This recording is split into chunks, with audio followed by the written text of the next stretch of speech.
Expected to focus on how former President Trump may have tried to pressure Vice President Pence into not certifying the 2020 presidential election results. California Congressman Pete Aguilar will lead this hearing. Two witnesses will testify at today's hearing. A reporter to have advised Vice President Pence that he didn't have the authority to disrupt the election. Those witnesses include former Mike Pence attorney Greg Jacob and retired Republican Judge Michael Luttig. We are expecting opening statements from committee chair and co-chair Benny Thompson and Liz Cheney. Congressman Aguilar expected to outline the case and then question to the witnesses.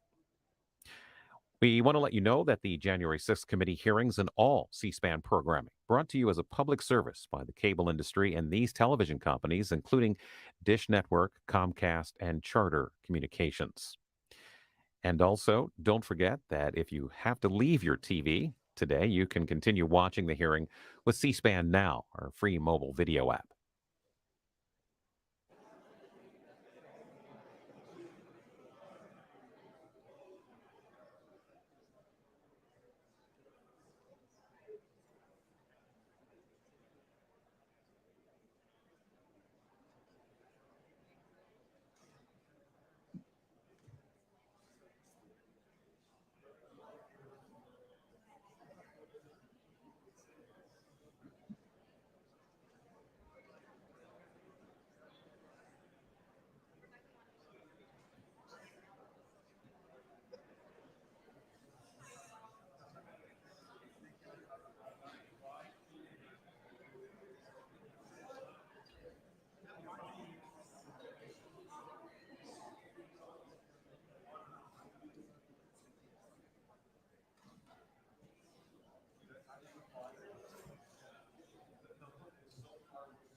The Select Committee to investigate the January 6th attack on the United States Capitol will be in order.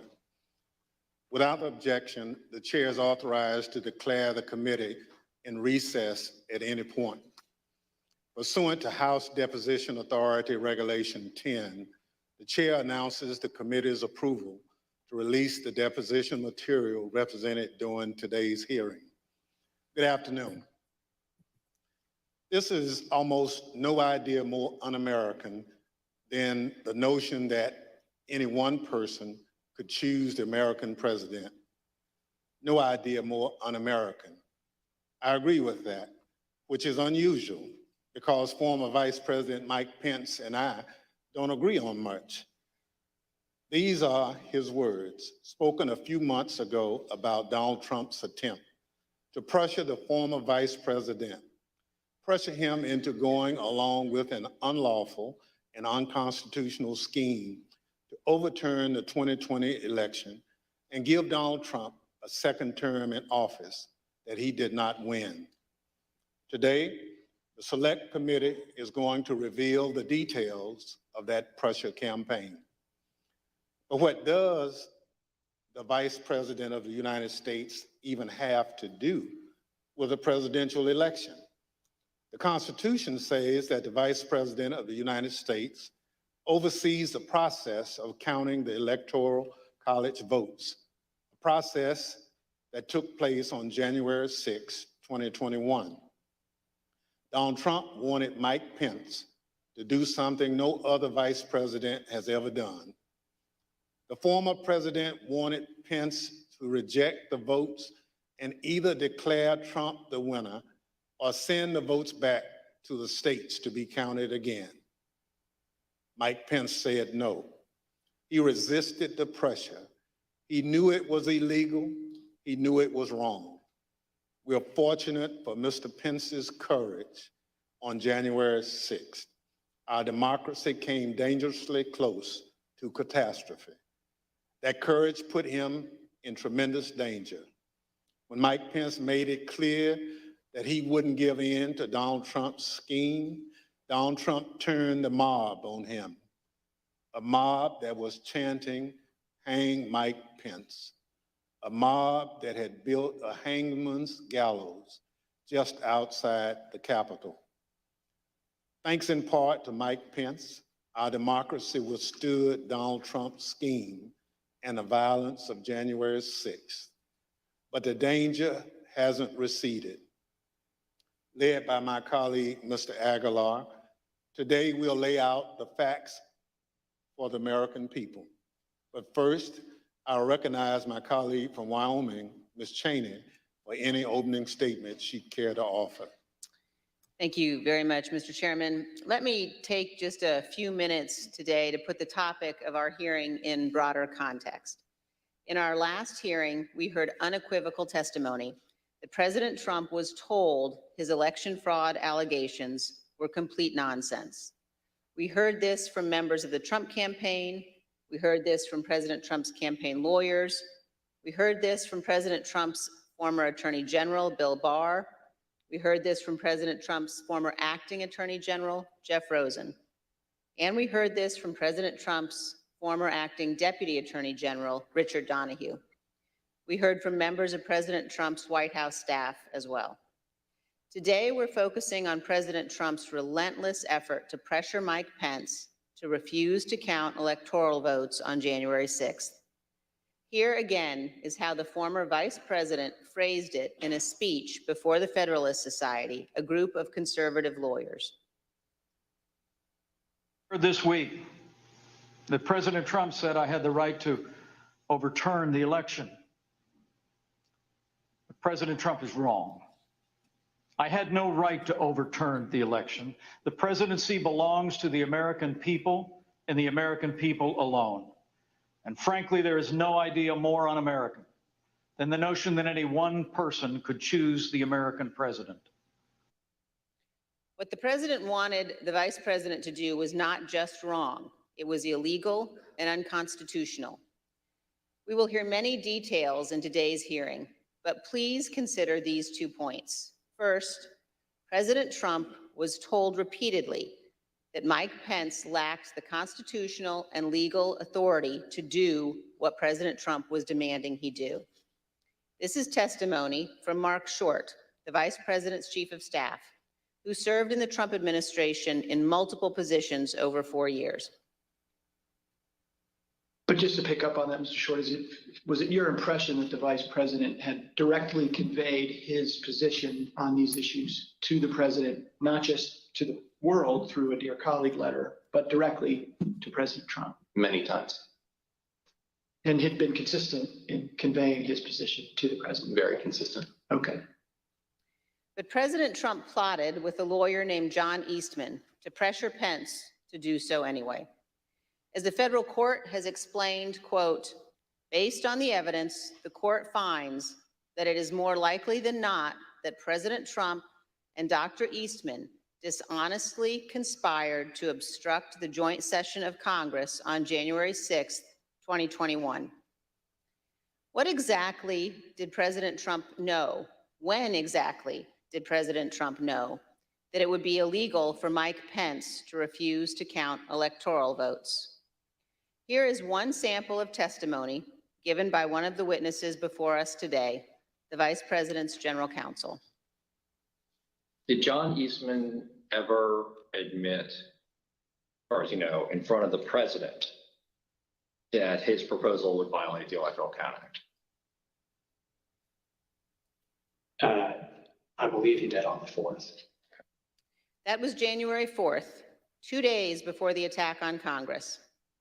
A second point, please listen to testimony today about all of the ways that President Trump attempted to pressure Vice President Pence, including Donald Trump's tweet at 2:24 p.m.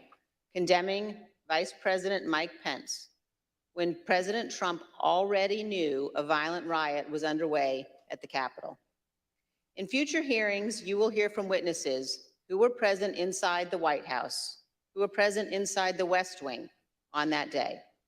But today we focus on the earnest efforts of Mike Pence, who was determined to abide by his oath of office. As Vice President Pence prepared a statement on January 5th and 6th, explaining that he could not illegally refuse to count electoral votes, he said this to his staff. I mean, the Vice President had said, this may be the most important thing I ever say. And so, This meaning the statement. the statement.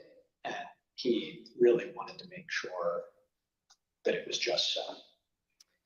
You will hear today that President Trump's White House counsel believed that the Vice President did exactly the right thing on January 6th, as did others in the White House, as did Fox News host Sean Hannity. Vice President Pence understood that his oath of office was more important than his loyalty to Donald Trump. He did his duty. President Trump unequivocally did not.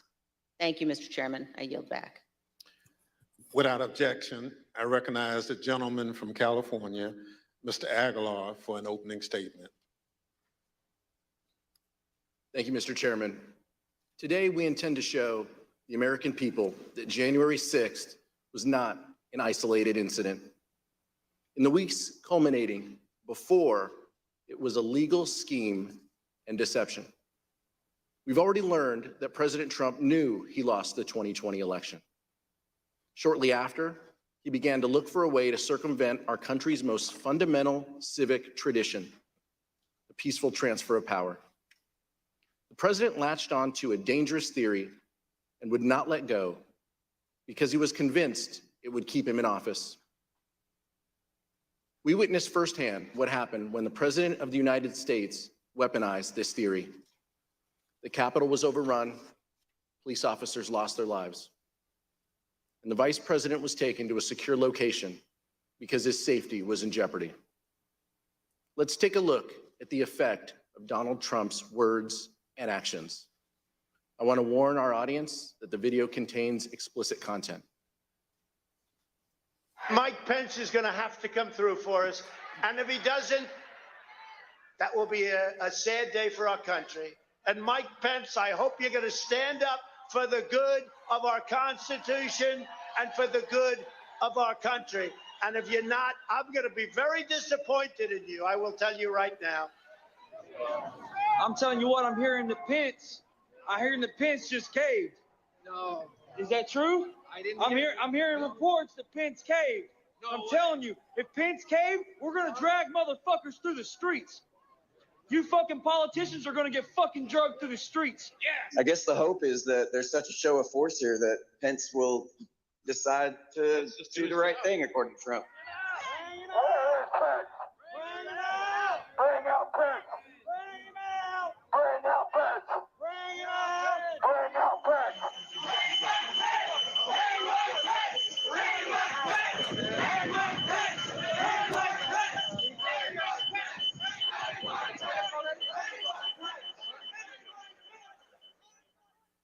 How did we get to this point?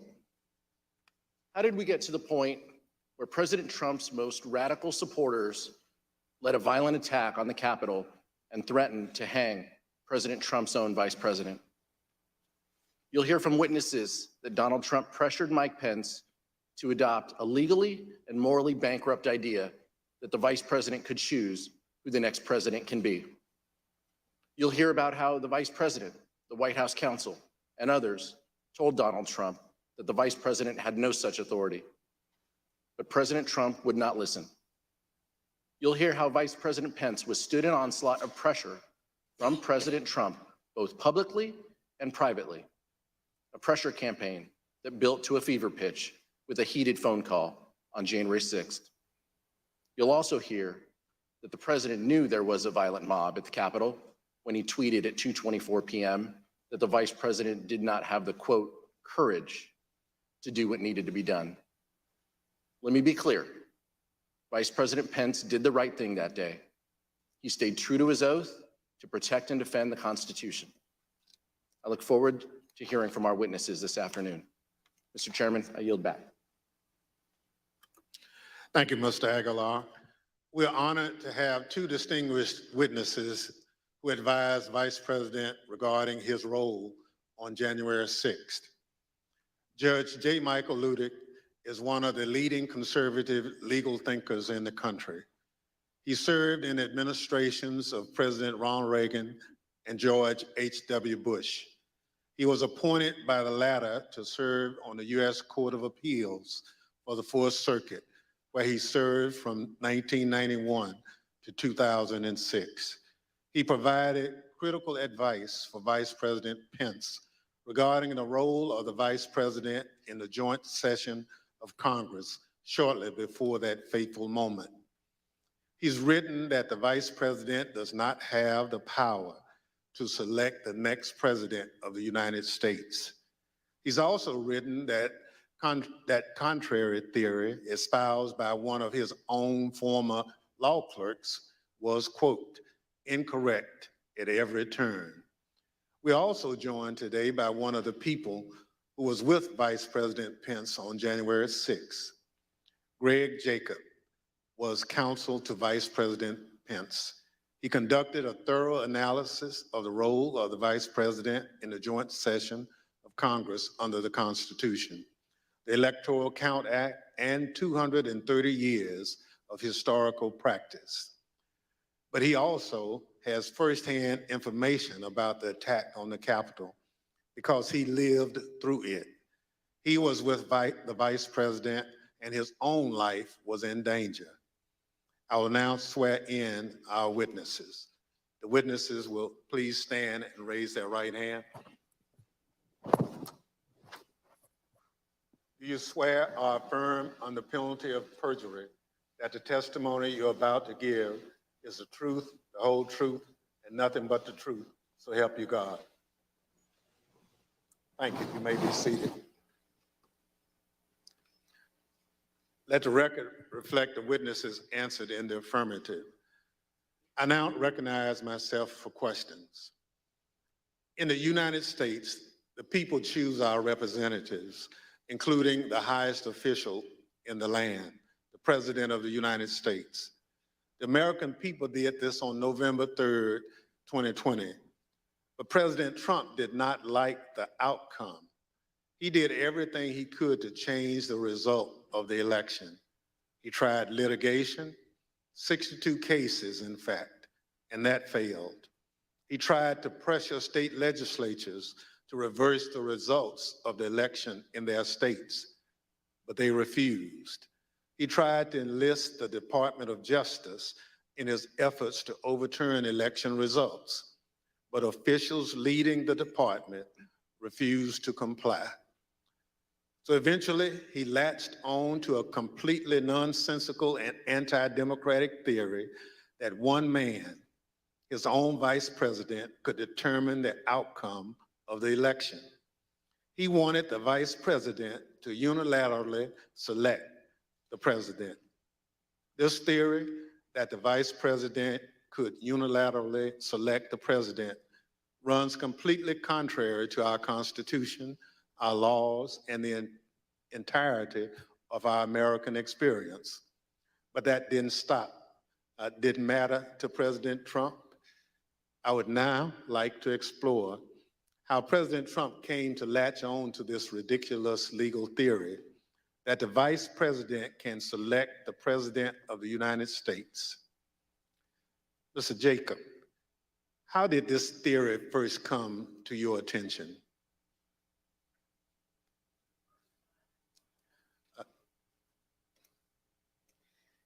The first time that I had a conversation with the vice president about the 12th Amendment and the Electoral Count Act was in early December, around December 7th. The vice president called me over to his West Wing office and told me that he had been seeing and reading things that suggested that he had a significant role to play on January 6th in announcing the outcome of the election. He told me that he had been first elected to Congress in 2000 and that one of his earliest memories as a congressman was sitting in on the 2001 certification. And he recalled that Al Gore had gavelled down a number of objections that had been raised to Florida. And he asked me mechanically, how does this work at the joint session? What are the rules? And I told the vice president that, in fact, I had a fairly good idea of how things work, that actually there aren't rules that govern the joint session, but what there is a provision of the Constitution that's just one sentence long, and then an Electoral Count Act that had been passed in 1887. And I told the vice president that I could put a memo together for him overnight that would explain the applicable rules.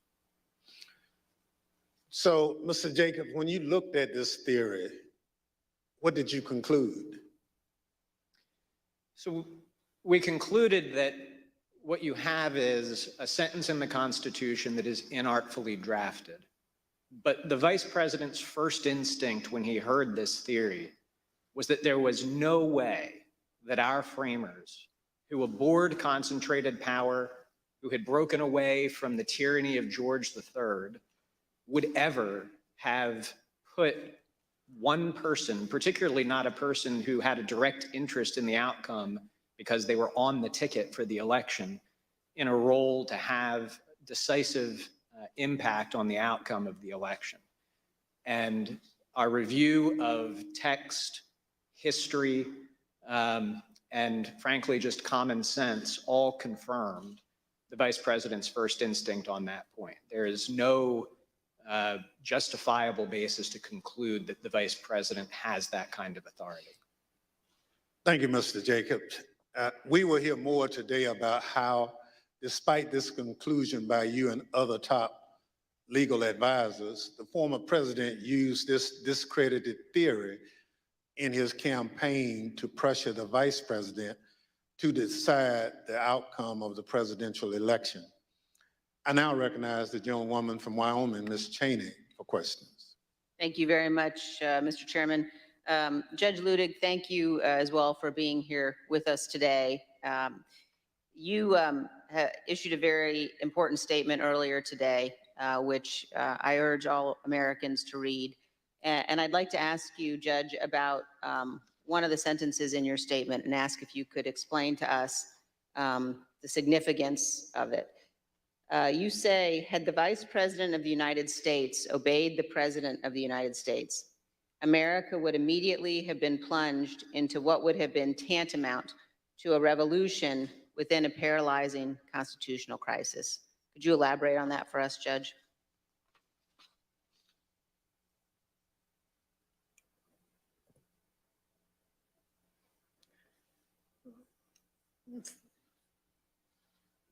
Thank you, Madam Vice Chairman.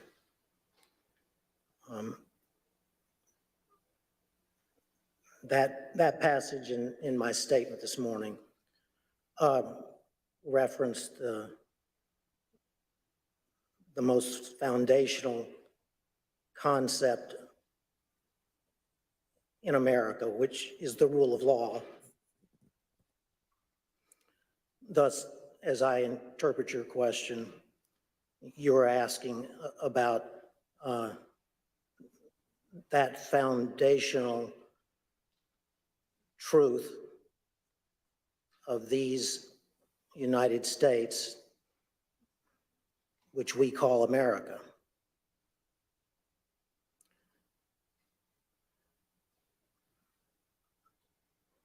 The foundational truth is the rule of law.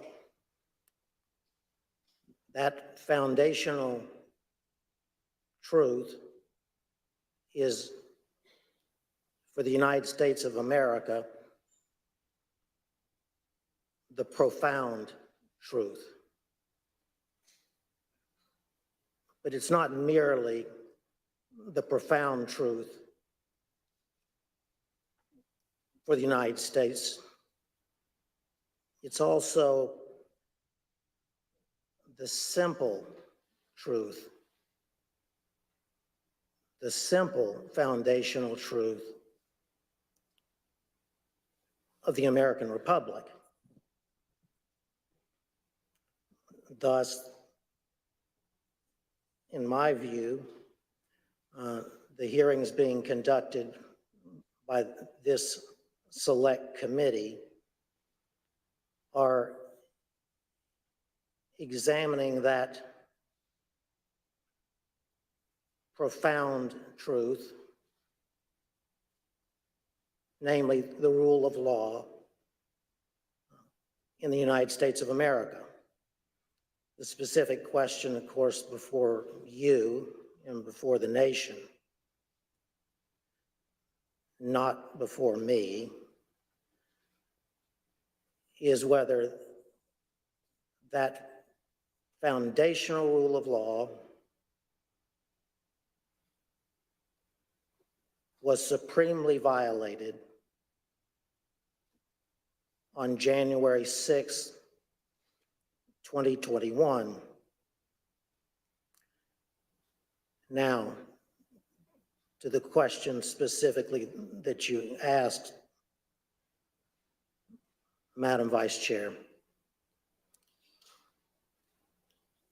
I believe that had Vice President Pence obeyed the orders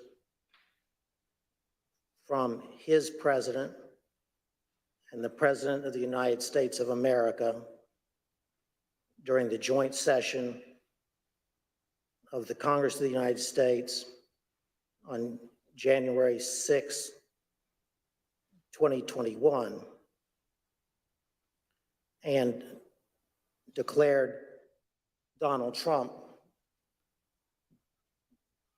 the next President of the United States, notwithstanding that then President Trump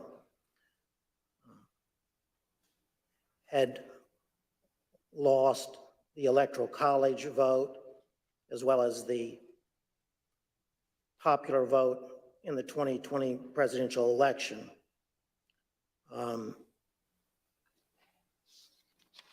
That declaration of Donald Trump as the next president would have plunged America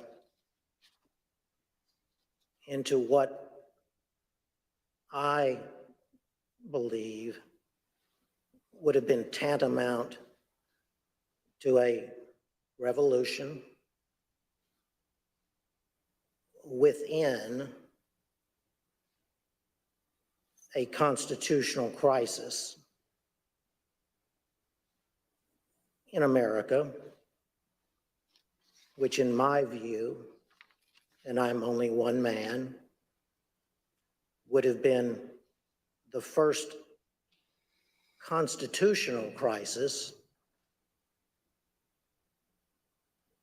since the founding of the Republic.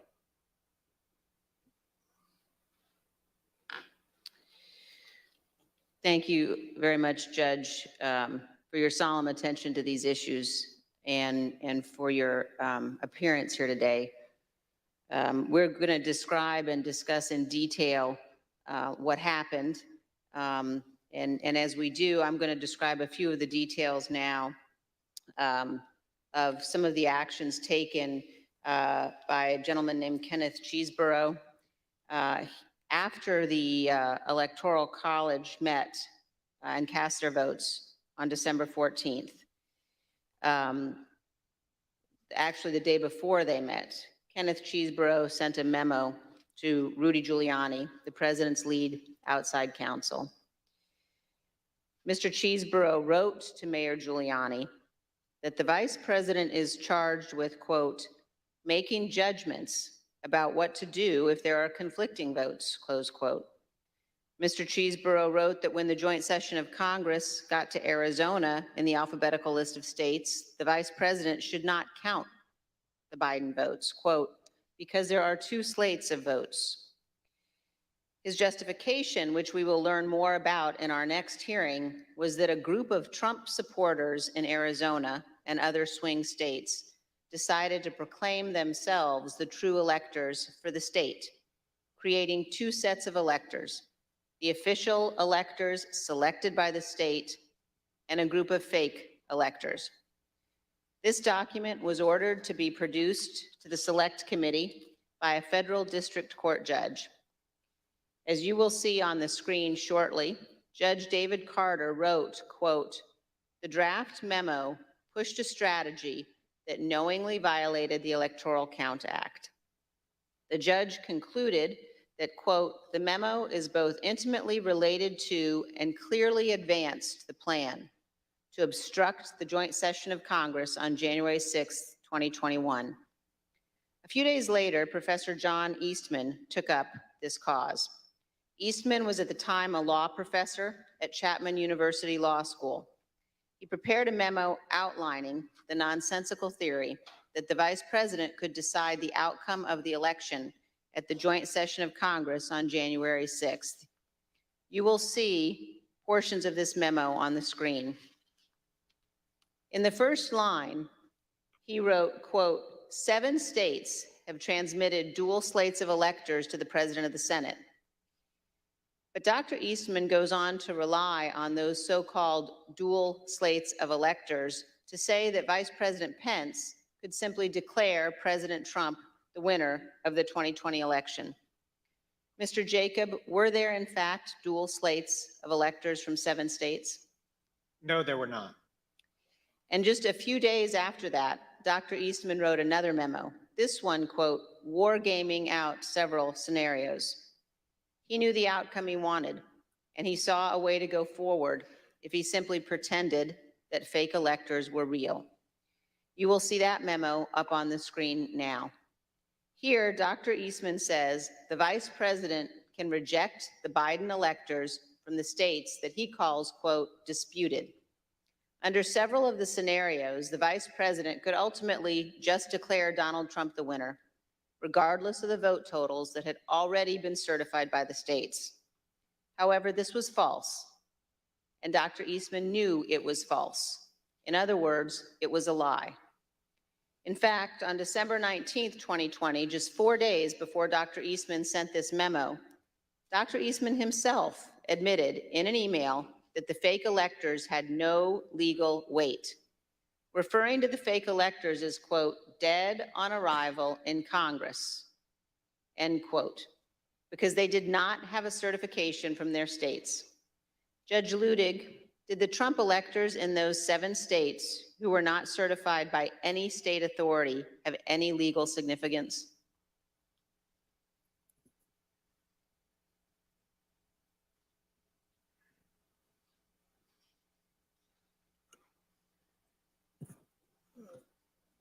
Congresswoman, there was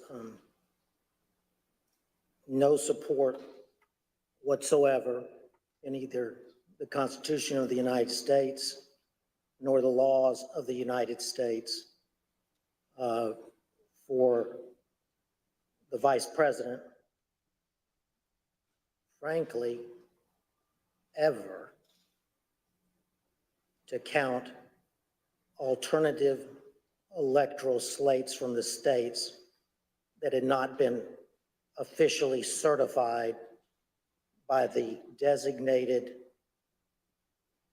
state official in the Electoral Count Act of 1887.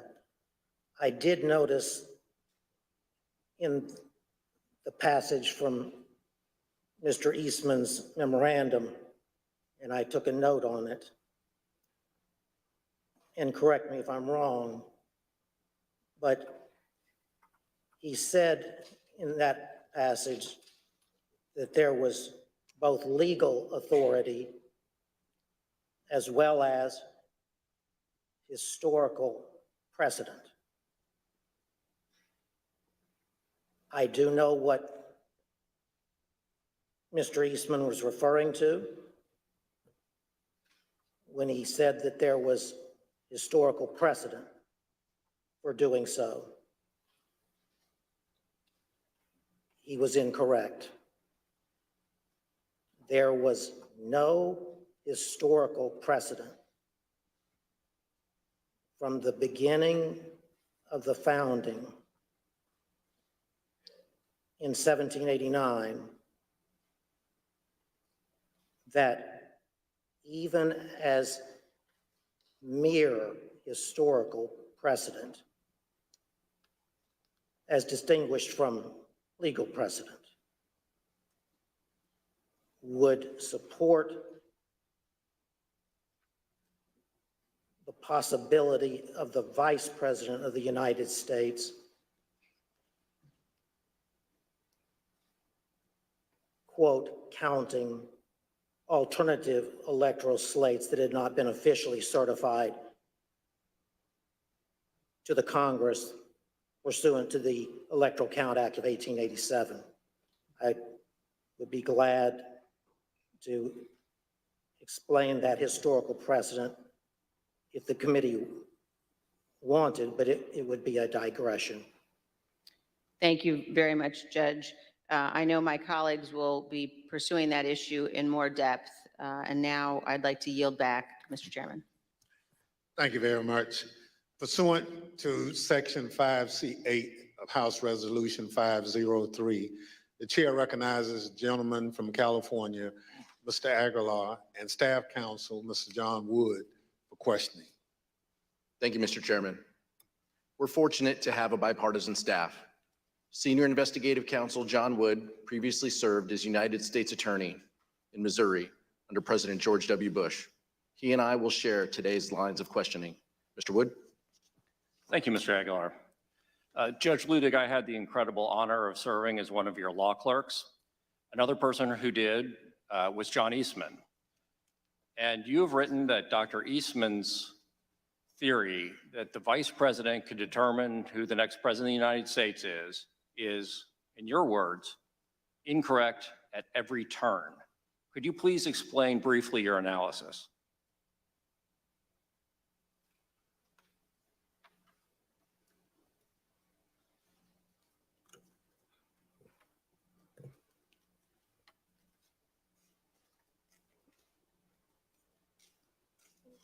It was my honor, Mr. Wood, to have you serve as my law clerk.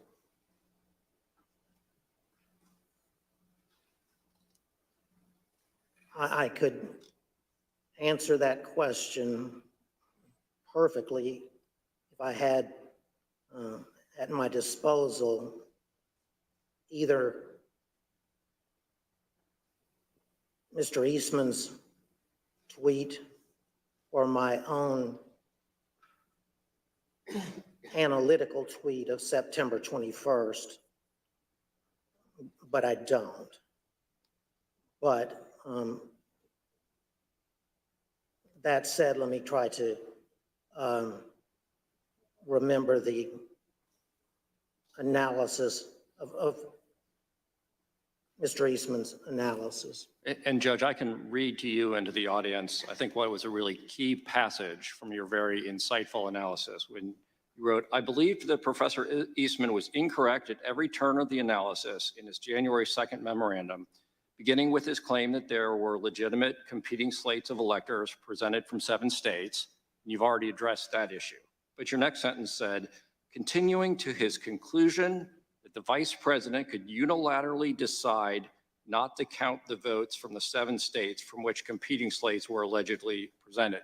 So what was your basis for concluding that Dr. Eastman was incorrect in his conclusion that the vice president could unilaterally decide not to count the votes from these disputed states?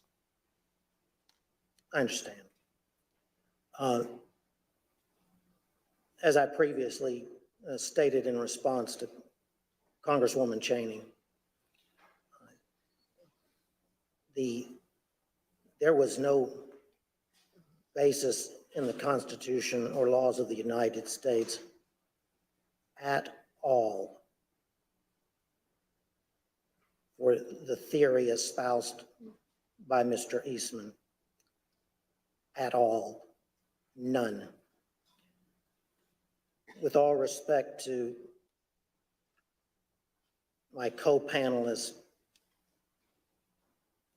he said, I believe in partial response to one of the Select Committee's questions, that the single sentence in the 12th Amendment was, he thought, inartfully written. That single sentence is not inartfully written. It was pristine clear that the President of the Senate on January 6th, the incumbent Vice President of the United States, had little substantive constitutional authority, if any, at all. The 12th Amendment, the single sentence that Mr. Jacob refers to, says in substance that following the transmission of the certificates to the Congress of the United States and under the Electoral Count Act of 1887, the Archivist of the United States, that the presiding officer shall open the certificates in the presence of the Congress of the United States in joint session. It then says unmistakably, not even that the Vice President himself shall count the electoral votes. It clearly says merely that the electoral count votes shall then be counted. It was the Electoral Count Act of 1887 that that filled in, if you will,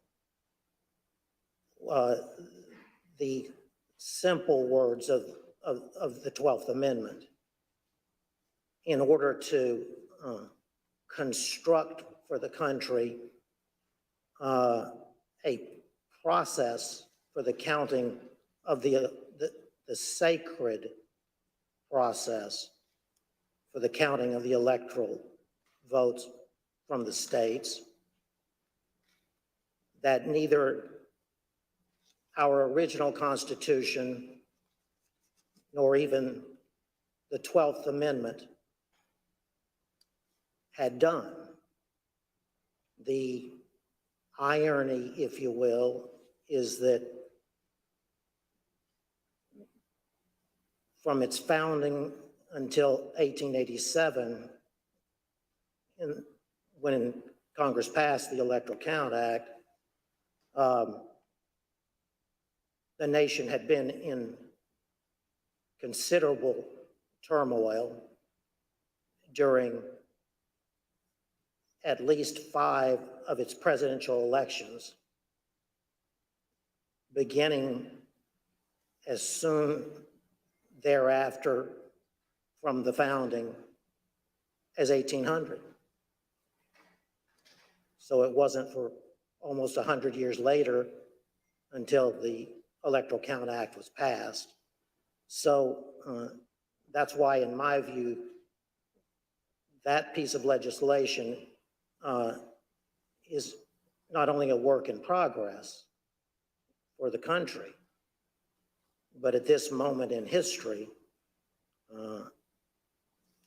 an important work in progress that needs to take place. That was long-winded, I understand. Well, Judge Ludig, at the risk of oversimplifying for the non-lawyers who are watching, is it fair to say that the 12th Amendment basically says 2 things happen? The Vice President opens the certificates and the electoral votes are counted. Is it that straightforward?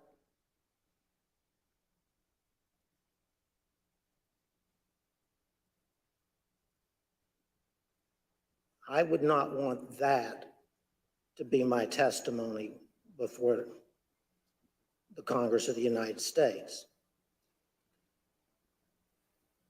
The language of the 12th Amendment is that simple.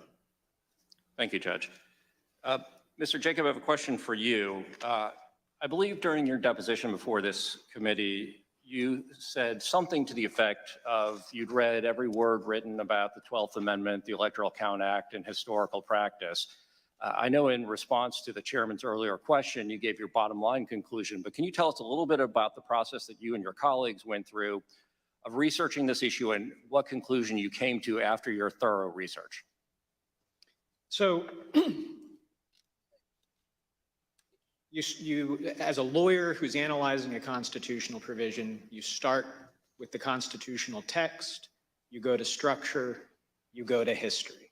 So we started with the text. We did not think that the text was quite as unambiguous as Judge Ludig indicated. In part, we had a constitutional crisis in 1876 because in that year, multiple slates of electors were certified by multiple slates. And when it came time to count those votes, the antecedent question of which ones had to be answered. That required the appointment of an independent commission. That commission had to resolve that question, and the purpose of the Electoral Count Act of 1887 had been to resolve those latent ambiguities. Now, I'm in complete agreement with Judge Ludig. It is unambiguous that the vice president does not have the authority to reject electors. There is no suggestion of any kind that it does. There is no mention of rejecting or objecting to electors anywhere in the 12th Amendment. And so the notion that the vice president could do that certainly is not in the text. But the problem that we had and that John Eastman raised in our discussions was we had all seen that in Congress in 2000, in 2004, in 2016, there had been objections raised to various states. And those had even been debated in 2004. And so here you have an amendment that says nothing about objecting or rejecting, and yet we did have some recent practice of that happening within the terms of the Electoral Count Act. So we started with that text. And I recall in my discussion with the vice president, he said, I can't wait to go to heaven and meet the framers and tell them the work that you did in putting together our Constitution is a work of genius. Thank you. It was divinely inspired. There is one sentence that I would like to talk to you a little bit about. So then we went to structure. And again, the vice president's first instinct here is so decisive on this question. There's just no way that the framers of the Constitution, who divided power and authority, who separated it out, who had broken away from George III and declared him to be a tyrant, there was no way that they would have put in the hands of one person the authority to determine who was going to be president of the United States. And then we went to history. We examined every single electoral vote count that had happened in Congress since the beginning of the country. We examined the Electoral Count Act. We examined practice under the Electoral Count Act. And critically, no vice president in 230 years of history had ever claimed to have that kind of authority, hadn't claimed authority to reject electoral votes, had not claimed authority to return electoral votes back to the states. In the entire history of the United States, not once had a joint session ever returned electoral votes back to the states to be counted. And in the crisis of 1876, Justice Bradley of the United States Supreme Court, who supplied the decisive final vote on that commission, had specifically looked at that question and said, first, the vice president clearly doesn't have authority to decide anything. And by the way, also does not have authority to conduct an investigation by sending things back out for a public look at things. So the history was absolutely decisive. And again, part of my discussion with Mr. Eastman was, if you were right, don't you think Al Gore might have liked to have known in 2000 that he had authority to just declare himself president of the United States? Did you think that the Democrat lawyers just didn't think of this very obvious quirk that he could use to do that? And of course, he acknowledged Al Gore did not and should not have had that authority at that point in time. But so text, structure, history, I think what we had was some ambiguous text that common sense and structure would tell you the answer cannot possibly be that the vice president has that authority. As the committee already played the vice president's remarks, there is almost no idea more un-American than the notion that any one person would choose the American president. And then unbroken historical practice for 230 years that the vice president did not have such an authority. Thank you. I reserve the remainder of my time.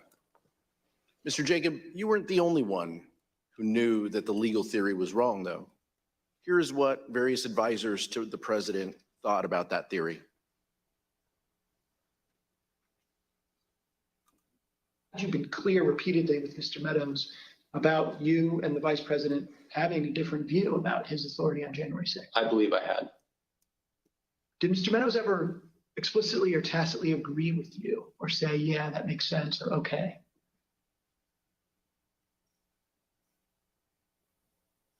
I believe that Mark did agree. What makes you say that? I believe that's what he told me. But as I mentioned, I think Mark had told so many people so many different things that it was not something that I would necessarily accept as, okay, well, that means that's resolved. I see. Tell me more what he told you on this topic. Well, I think it was that, the vice president doesn't have any broader role. And I think he was understanding of that.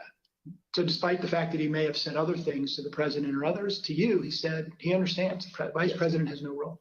Yes. Okay. Did he say that to you several times? A couple of times. Before January 6th? Yes. The way it was communicated to me was that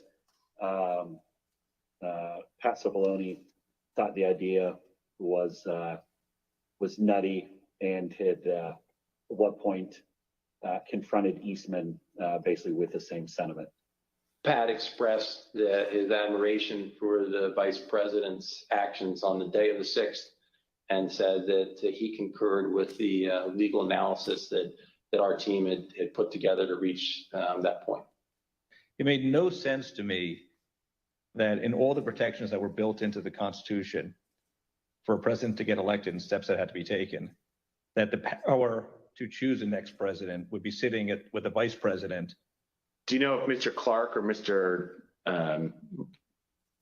Morgan, is it Morgan, thought about that, Mr. Eastman's advice?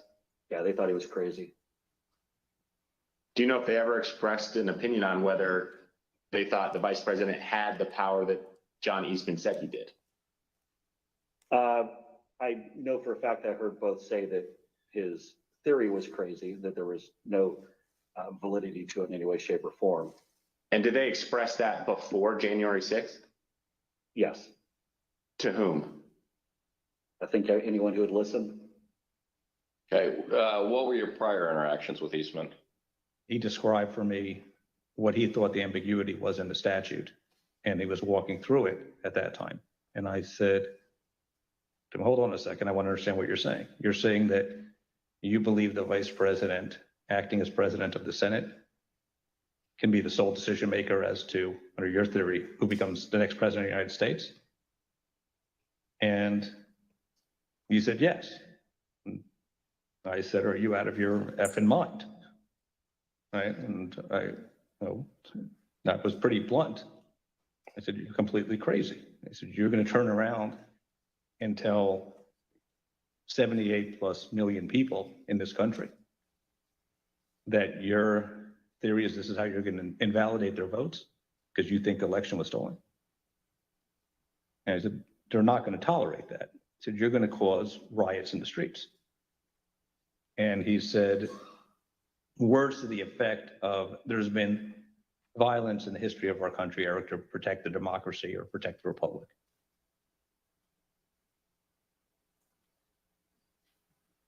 In fact, there was a risk that the lawyers in the White House counsel's office would resign.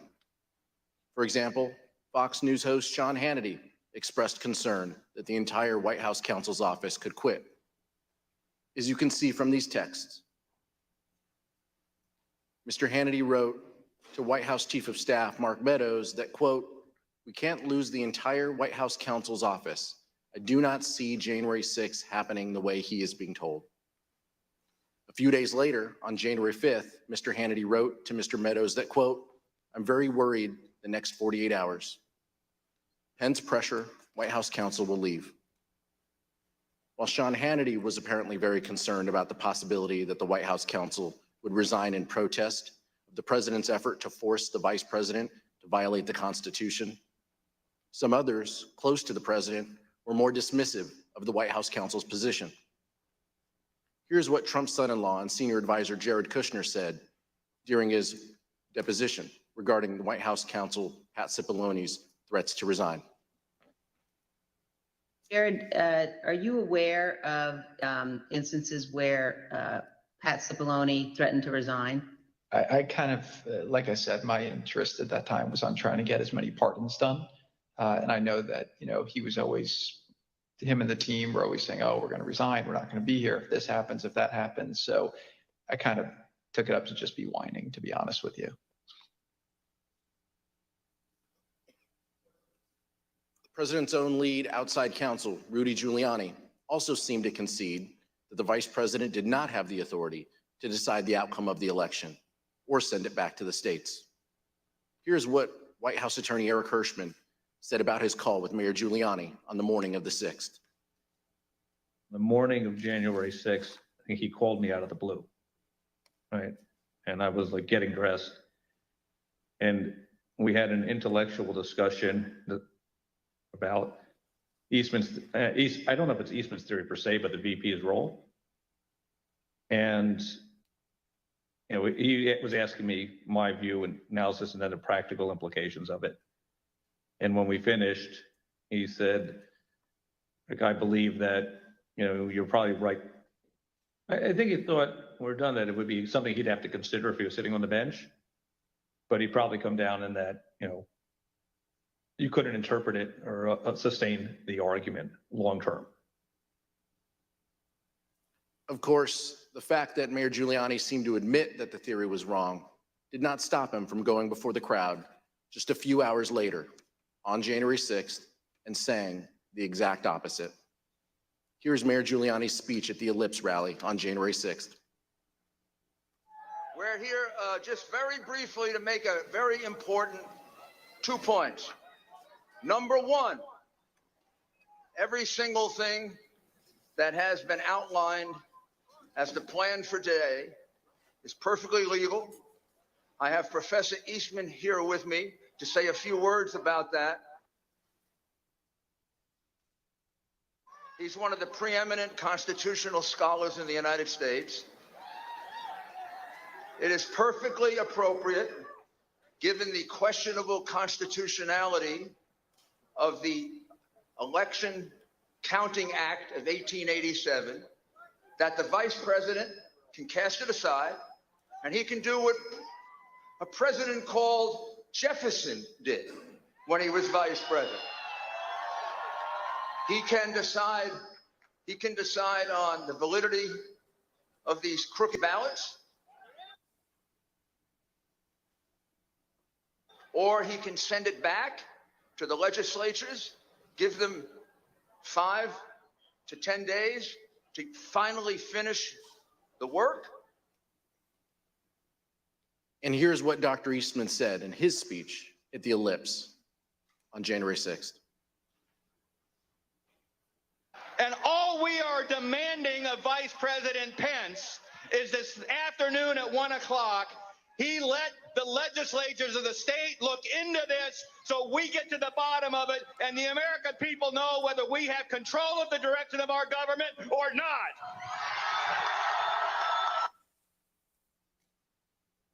Even Dr. Eastman knew his theory didn't hold water.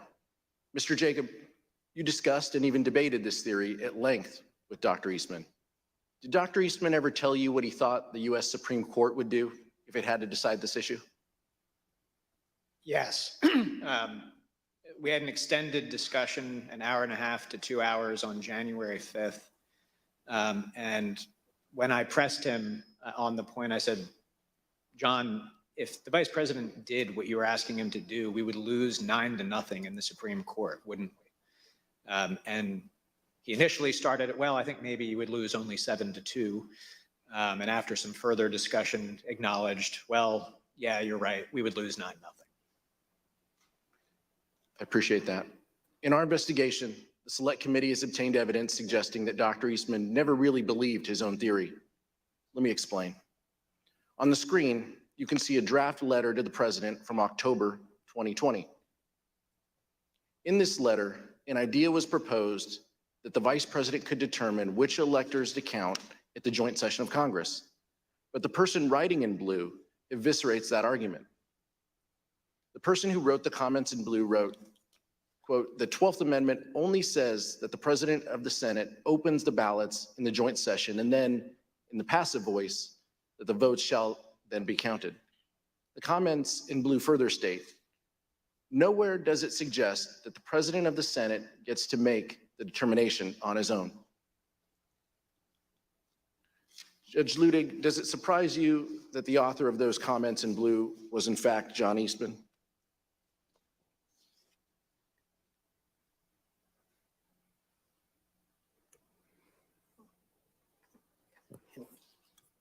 Yes, it does, Congressman.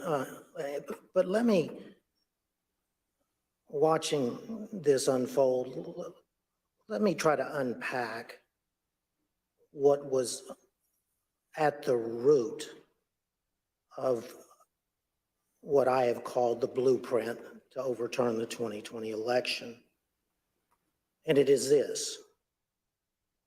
And I had foreshadowed this answer in my earlier testimony to Congresswoman Cheney. Mr. Eastman, from the beginning, said to the president that there was both legal as well as historical precedent for the vice president to overturn the election. And what we've heard today, I believe, is what happened within the White House and elsewhere as all the players, led by Mr. Eastman, got wrapped around the axle by the historical evidence claim by Mr. Eastman. Let me explain very simply. This is what I said would require a digression that I would be glad to undertake if you wished. In short, if I had been advising the Vice President of the United States on January 6th, and even if then Vice President Jefferson and even then Vice President John Adams and even then Vice President Richard Nixon had done exactly what the President of the United States wanted his Vice President to do.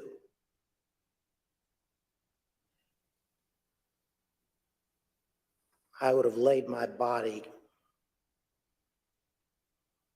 across the road before I would have let the Vice President overturn the 2020 election on the basis of that historical precedent.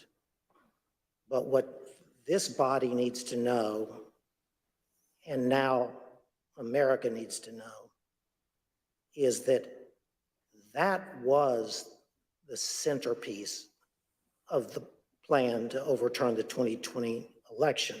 It was the historical precedent in the years and with the vice presidents that I named, as Congressman Raskin understands well. And the effort by Mr. Eastman and others was to drive that historical precedent up to and under that single sentence, single pristine sentence in the 12th Amendment to the United States Constitution. Taking advantage of, if you will, what many have said is the inartful wording of that sentence in the 12th Amendment. Scholars before 2020 would have used that historical precedent to argue not that Vice President Pence could overturn the 2020 election by accepting non-certified state electoral votes, but they would have made arguments as to some substantive, not merely procedural, authority possessed by the Vice President of the United States on the statutorily prescribed day for counting the Electoral College votes. This is constitutional mischief. Judge, I think that's a good point. And I think it kind of begs the question that if the vice president had this power to determine the outcome of a presidential election, why hasn't it ever been used before? Why hasn't that ever happened? Why hasn't a vice president simply rejected the outcome of an election and declared someone else the winner? And instead, as the chairman mentioned in his opening, for over 2 centuries, vice presidents have presided over the joint sessions of Congress in a purely ceremonial role. This even includes, as Mr. Jacob mentioned, Vice President Al Gore. For those of us who are old enough to remember, the 2000 election came down to one state, Florida. There were weeks of recounts and litigation after the election, and Al Gore conceded. Of course, Al Gore was vice president at the time, but he never suggested that he could simply declare himself the winner of the 2000 election when he presided over the counting of the electoral votes. Let's hear what Vice President Gore said when he described the situation he faced in 2000. Importance of the United States of America in all of human history. In Lincoln's phrase, we still are the last best hope of humankind. And the choice between one's own disappointment in your personal career and upholding the noble traditions of America's democracy is a pretty easy choice when it comes down to it. Mr. Jacob, did Dr. Eastman say whether he would want other vice presidents such as Al Gore after the 2000 election or Kamala Harris after the 2024 election to have the power to decide the outcome of the election? So this was one of the many points that we discussed on January 5th. He had come into that meeting trying to persuade us that there was some validity to his theory. I viewed it as my objective to persuade him to acknowledge he was just wrong. And I thought this had to be one of the most powerful arguments. I mean, John, back in 2000, you weren't jumping up and saying Al Gore had this authority to do that. You would not want Kamala Harris to be able to exercise that kind of authority in 2024 when I hope Republicans will win the election. And I know you hope that too, John. And he said, absolutely. Al Gore did not have a basis to do it in 2000. Kamala Harris shouldn't be able to do it in 2024, but I think you should do it today. Mark Short told the Select Committee that Vice President Pence consulted with one of his predecessors, Vice President Dan Quayle, regarding the role of the Vice President. Vice President Quayle confirmed Pence's view that the role was purely ceremonial. Mr. Short also told the committee that he, Mr. Short, received a call from former House Speaker Paul Ryan. Here is Mr. Short's description of his conversation with Speaker Ryan. Speaker Ryan wanted to call and say, you know, you don't have any greater authority. And I said to him, Mr. Speaker, you know, Mike, you know, he doesn't, you know, he recognizes that. And we sort of laughed about it. And he said, I get it. And he later spoke to the vice president too, to, I think, have the same conversation. Fortunately for the fate of our republic, Vice President Pence refused to go along with President Trump's demands that he determine the outcome of the presidential election. Mr. Jacob, what was the vice president's reaction when you discussed with him the theory that the vice president could decide the outcome of the election? Congressman, as I've testified, the vice president's first instinct was that there was no way that any one person, particularly the vice president who is on the ticket and has a vested outcome in the election, could possibly have the authority to decide it by rejecting electors or to decisively alter the outcome by suspending the joint session for the first time in history in order to try to get a different outcome from state legislatures. Despite the fact that the vice president had a strongly held and correct view that he could not decide the outcome of the election, President Trump launched a multi-week campaign of both public and private pressure to get the Vice President Mike Pence to violate the Constitution. Here are some examples of the intense pressure the Vice President faced from all sides and what his Chief of Staff thought of it. I hope Mike Pence comes through for us, I have to tell you. I hope that our great vice president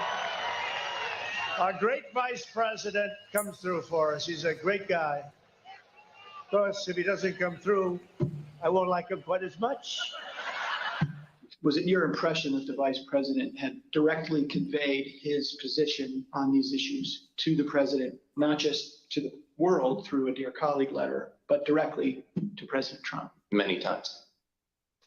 And had been consistent in conveying his position to the president? Very consistent. I am aware of the fact that the president was upset with the way Pence acted. Are we to assume that this is going to be a climactic battle? Well, I think a lot of that depends on the courage and the spine of the individuals involved. That'd be a nice way to say a guy named Vice President Mike Pence? Yes. I think we've been clear as to what the vice president's role was. I think the vice president been clear with the president. I think I've been clear with Mark Meadows. I think the vice president is going to throw down tomorrow and do the right thing because, Lou, like I said before, this is a time for choosing. People are going to look back at this moment tomorrow and remember where every single one of their elected officials were. Did they vote for the rule of law and getting these elections right, or did they give it away to the Democrats and the people who cheated and stole their way through this election? Definitely when I got back into town, as talk say like the 5th and the 6th, the president was, all the attention was on what Mike would do or what Mike wouldn't do. The vice president really was not wavering in his commitment to what his responsibility was. And so, yeah, was it painful? Sure. The president's pressure campaign started in December.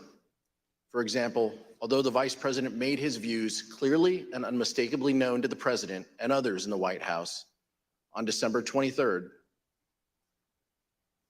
President Trump retweeted a memo from an individual named Ivan Reichlen entitled Operation Pence Card that called on the vice president to refuse the Electoral College votes from certain states that had certified Joe Biden as the winner.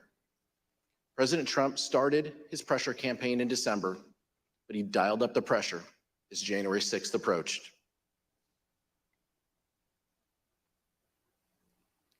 The testimony we have received in our investigation indicates that by the time January 4th arrived, President Trump had already engaged in a, quote, multi-week campaign to pressure the vice president to decide the outcome of the election. This had included private conversations between the two leaders, Trump's tweets, and at least one meeting with members of Congress. We understand that the vice president started his day on January 4th with a rally in Georgia for the Republican candidates in the U.S. Senate runoff. When the vice president returned to Washington, he was summoned to meet with the president regarding the upcoming joint session of Congress. Mr. Jacob, who attended that meeting? The attendees were the vice president, the president, Mark Short, the chief of staff to the vice president, myself, and John Eastman. There was about a 5-minute period where Mark Meadows came in on a different issue. Let's show a photo of that meeting. Mr. Jacob, during that meeting between the president and the vice president, what theories did Dr. Eastman present regarding the role of the vice president in counting the electoral votes? During the meeting on January 4th, Mr. Eastman was opining that there were 2 legally viable arguments as to authorities that the vice president could exercise 2 days later on January 6th. One of them was that he could reject electoral votes outright. The other was that he could use his capacity as presiding officer to suspend the proceedings and declare essentially a 10-day recess during which states that he deemed to be disputed, there was a list of 5 to 7 states that the exact number changed from conversation to conversation, but that the vice president could sort of issue a demand to the state legislatures in those states to re-examine the election and declare who had won each of those states. So he said that both of those were legally viable options. He said that he did not recommend, upon questioning, he did not recommend what he called the more aggressive option, which was reject outright, because he thought that that would be less politically palatable. The imprimatur of state legislature authority would be necessary to ultimately have public acceptance of an outcome in favor of President Trump. And so he advocated that the preferred course of action would be the procedural route of suspending the joint session and sending the election back to the states.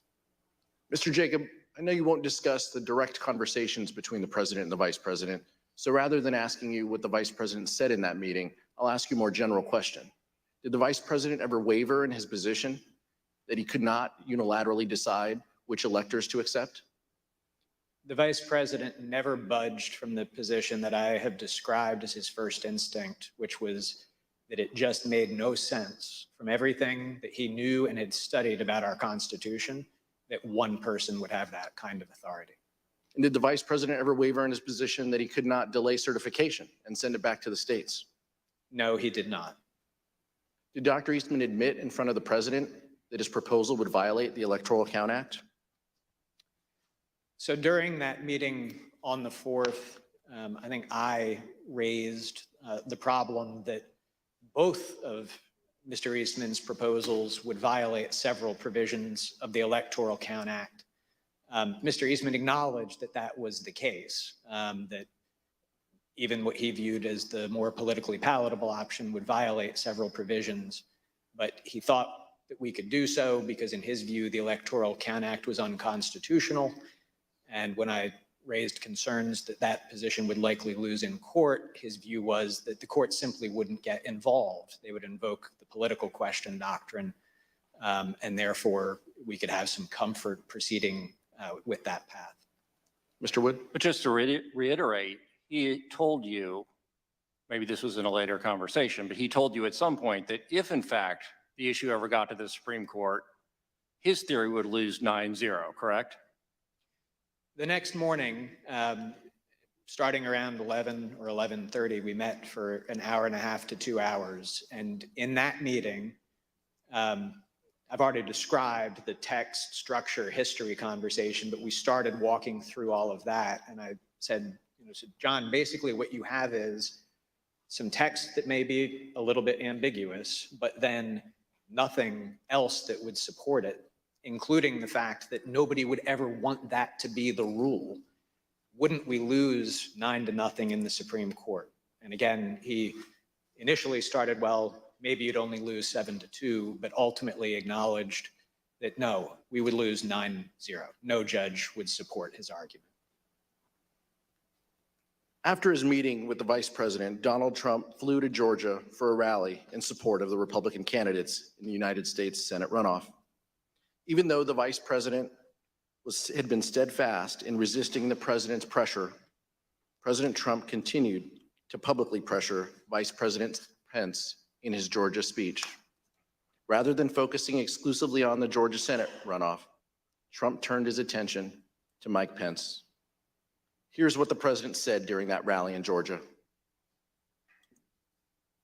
Pence comes through for us, I have to tell you. I hope that our great vice president comes through for us. He's a great guy. Of course, if he doesn't come through, I won't like him quite as much. So the president had been told multiple times that the vice president could not affect the outcome of the election, but he nonetheless publicly pressured Mike Pence to do exactly that by saying, quote, if he doesn't come through, I won't like him as much. Let's turn now to January 5th. Mr. Wood? Thank you. That morning, meaning January 5th, the president issued a tweet expressly stating that the vice president had the power to reject electors. Let's look at what the president wrote. Quote, the vice president has the power to reject fraudulently chosen electors. Mr. Jacob, you've already told us about your meeting with Dr. Eastman and the president on January 4th, and you briefly made reference to the meeting you had with Dr. Eastman the next day, January 5th. Can you tell us a little bit more about that meeting with Dr. Eastman on January 5th? For example, where was the meeting? Who was there? So at the conclusion of the meeting on the 4th, the president had asked that that our office meet with Mr. Eastman the next day to hear more about the positions he had expressed at that meeting. And the vice president indicated that sort of offered me up as his counsel to fulfill that duty. So we met in Mark Short's office in the executive office building across the way from the White House. Dr. Eastman had a court hearing by Zoom that morning, so It didn't start first thing, but rather started around 11. And that meeting went for about an hour and a half, 2 hours. Chief of Staff Mark Short was at that meeting most of the time. There were a few times that he left. And essentially, it was an extended discussion. What most surprised me about that meeting was that when Mr. Eastman came in, he said, "I'm here to request that you reject the electors." So on the 4th, that had been the path that he had said, "I'm not recommending that you do that." But on the 5th, he came in and expressly requested that. And I grabbed a notebook as I was heading into the meeting. I didn't hear much new from him to record, but that was the first thing I recorded in my notes was request that the VP reject. Just to be clear, you're saying that Dr. Eastman urged the Vice President to adopt the very same approach that Dr. Eastman appeared to abandon in the Oval Office meeting with the President the day before. Is that correct? He had recommended against it the evening before, and then on the 5th came in, and I think it was probably his first words after introductions and as we sat down were, "I'm here to request that you reject the electors in the disputed states." And you referenced a moment ago some handwritten notes, which you've provided to the Select Committee. I'd now like to show you those notes. As you can see, you wrote there at the top, the writing's a little bit faint in the copy, but you wrote, "Requesting VP reject." Does that accurately reflect what Dr. Eastman asked of you in your meeting on January 5th? Yes. And what was your reaction when Dr. Eastman said on January 5th that he was there to ask the Vice President of the United States to reject electors at the joint session of Congress? I was surprised because I had viewed it as sort of one of the key concessions that we had secured the night before from Mr. Eastman that that he was not recommending that we do that. So what did you say to him?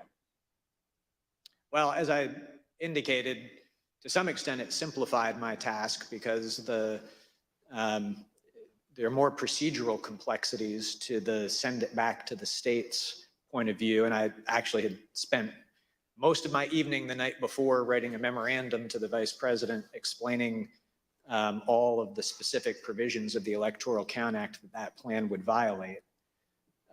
So instead, since he was pushing the sort of robust unilateral power theory, I've already walked the committee through the discussions that we had.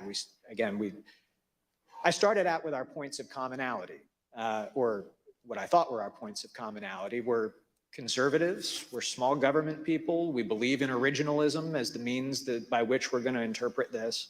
And so we walked through the text, we walked through the history, and the committee has shown footage of Mr. Eastman on the stage on the 6th claiming that Jefferson supported his position in a historical example of Jefferson.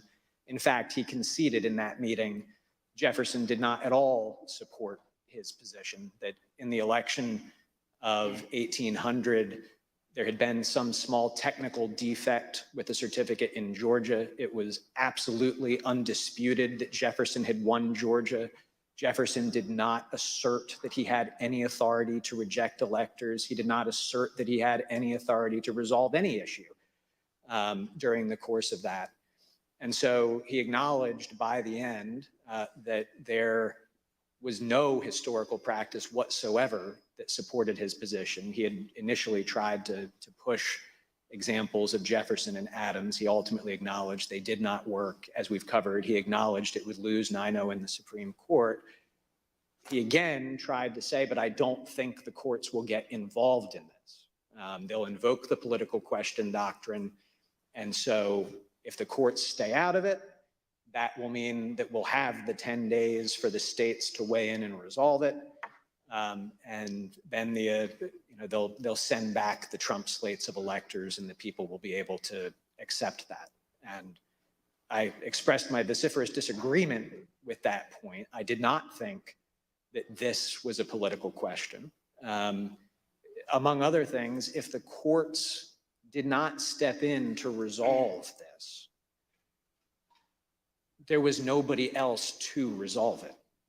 You would be in a situation where you have a standoff between the President of the United States and, counterfactually, the Vice President of the United States, saying that we've exercised authorities that constitutionally we think we have, by which we have deemed ourselves the winners of the election. You would have an opposed House and Senate disagreeing with that.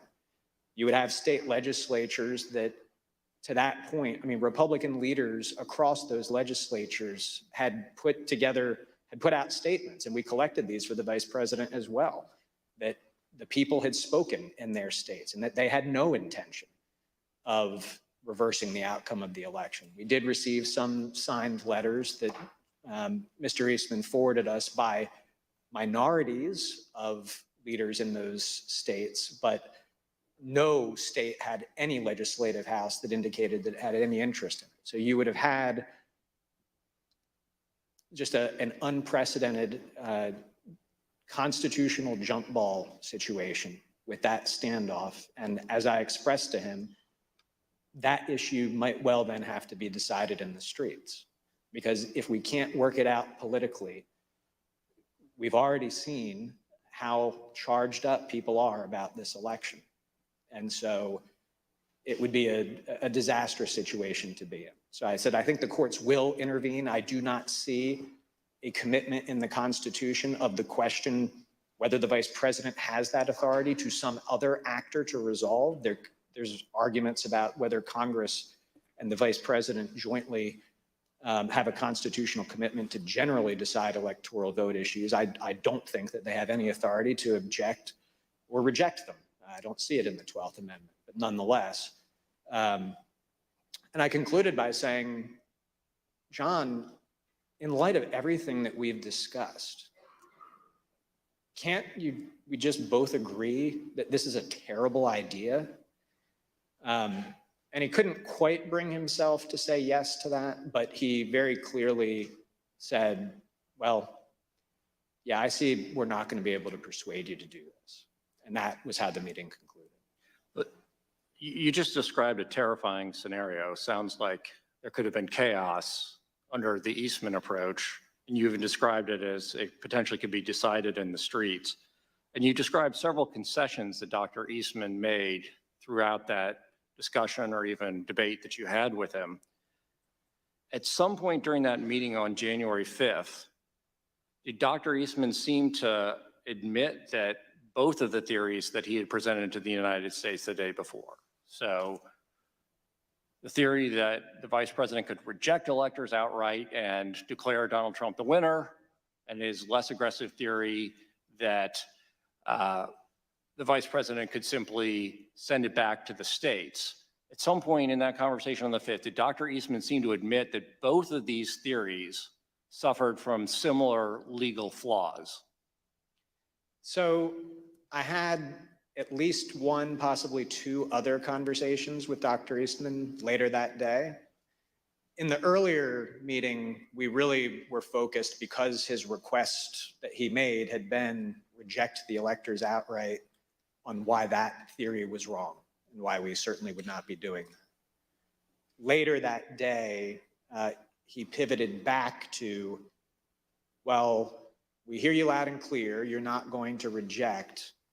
But remember last night, I said that there was this more prudent course where you could just send it back to the states. Would you be willing to do that? And during the course of our discussion about his renewed request that we consider that option, he acknowledged to me, he put it, both Mr. Eastman and myself are graduates of the University of Chicago Law School.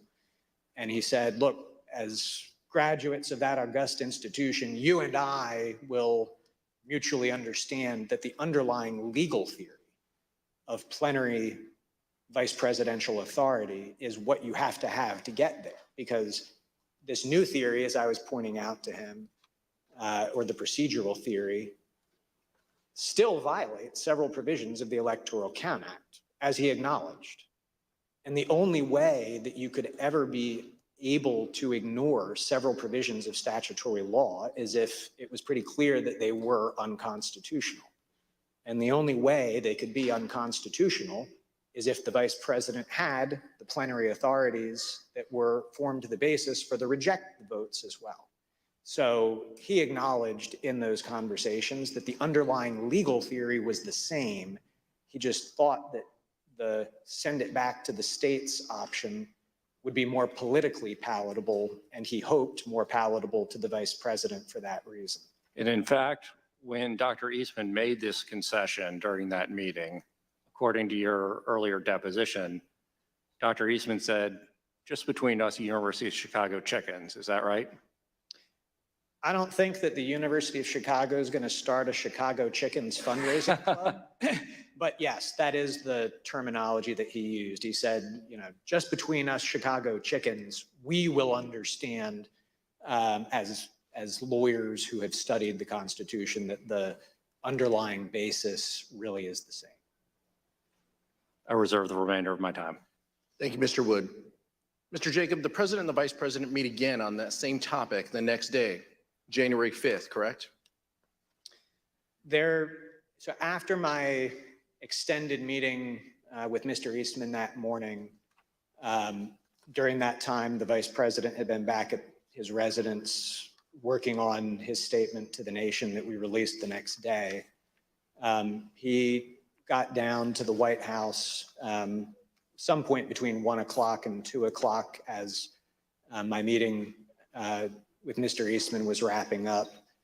And when Mark Short and I went over to meet with the vice president, and actually we thought maybe we had good news. We felt like we had sort of defeated Mr. Eastman, that he was sort of acknowledging that there was no there.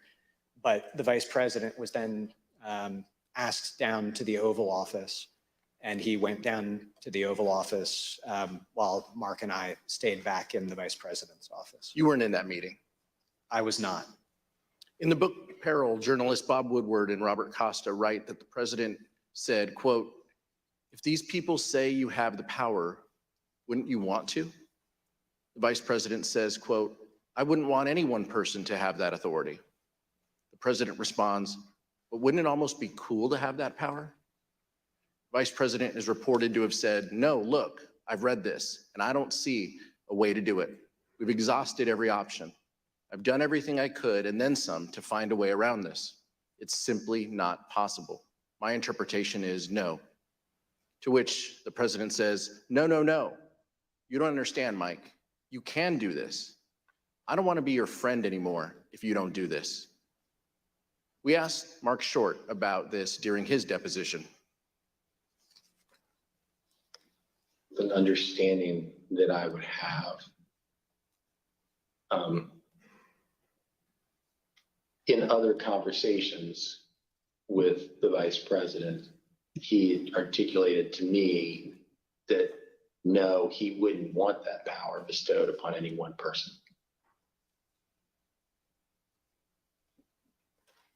Mr. Jacob, did you, Mr. Short, and the vice president have a call later that day again with the president and Dr. Eastman?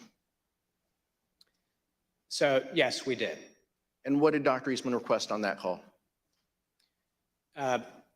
On that phone call, which I believe was around 5 o'clock that afternoon, Mr. Eastman stated that he had heard us loud and clear that morning. We were not going to be rejecting electors, but would we be open to considering the other course that we had discussed on the 4th, which would be to suspend the joint session and request that state legislatures re-examine certification of the electoral votes. That same day, January 5th, the New York Times ran a story about the disagreement between the president and the vice president about whether the vice president could determine the outcome of the election. Even though the New York Times story was indisputably correct, Donald Trump denied it. Trump issued a statement claiming that the vice president had agreed that he could determine the outcome of the election, despite the fact that the vice president had consistently rejected that position. Let's look at what the president said in his statement. Quote, The New York Times report regarding comments Vice President Pence supposedly made to me today is fake news. He never said that. The Vice President and I are in total agreement that the Vice President has the power to act. Mr. Jacob, how did the Vice President's team react to the statement from the President that the Vice President could take an active role in determining the winner of the presidential election? We were shocked and disappointed because whoever had written and put that statement out, it was categorically untrue.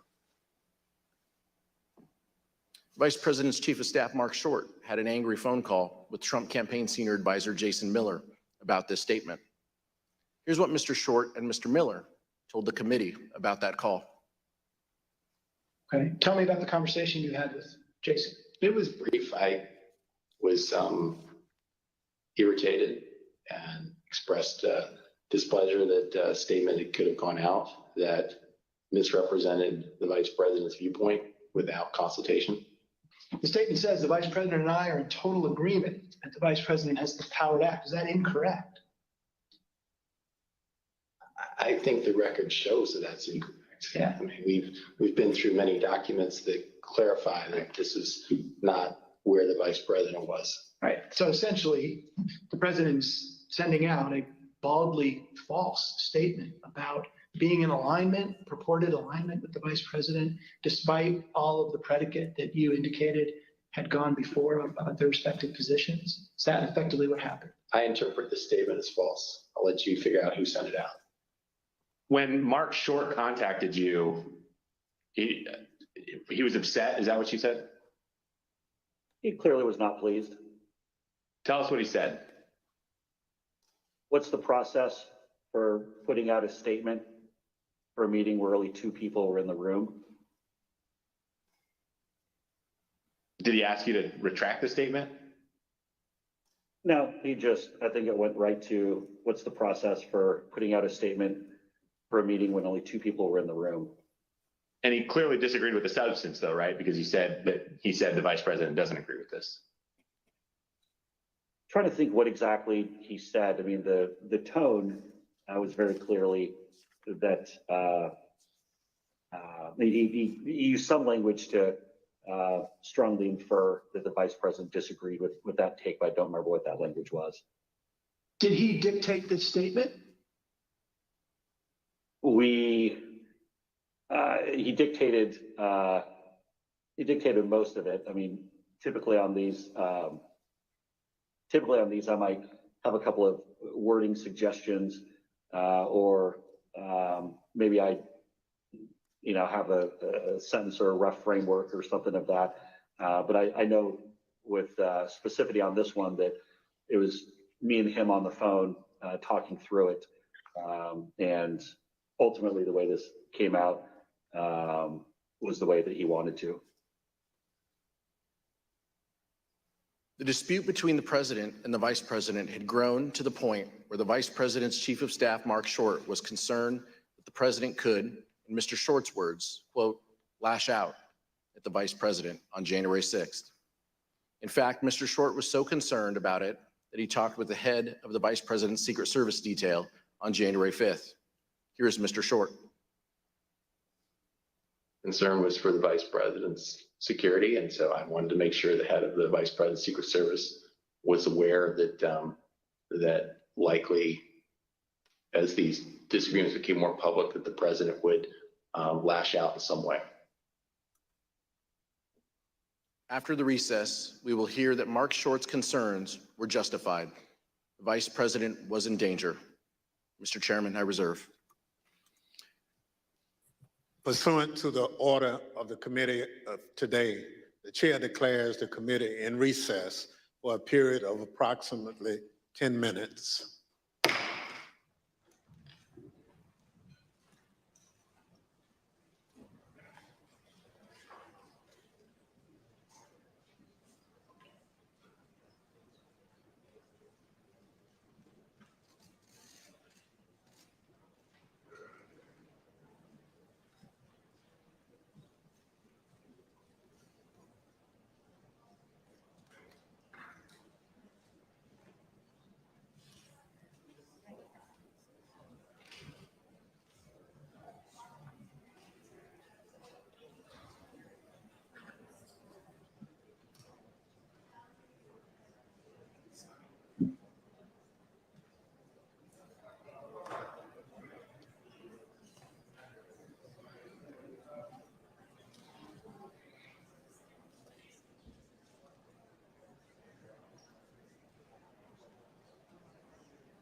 Committee will be in order.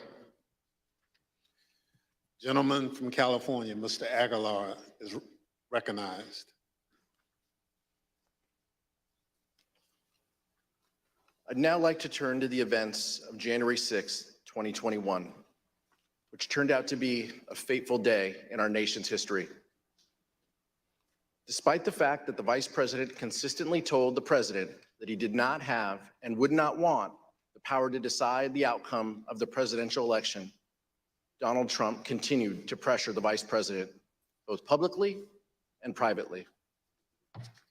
As you will hear, things reached a boiling point on January 6th, and the consequences were disastrous.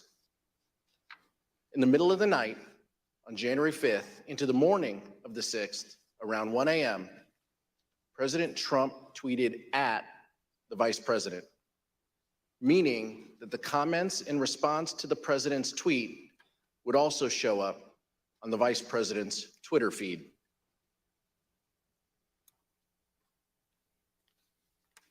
The tweet stated that the Vice President could, quote, come through for us and send it back to the states. Then around 8 a.m. on January 6th, President Trump again tweeted, this time to say that the Vice President could send it back to the states and, quote, we win, and that this is the time for extreme courage.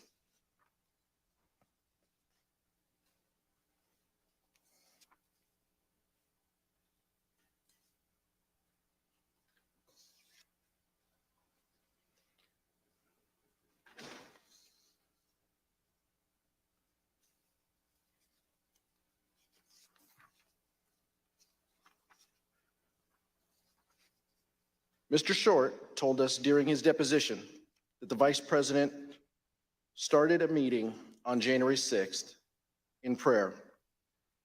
Here is what Mr. Short said. You arrived at the Vice President's residence.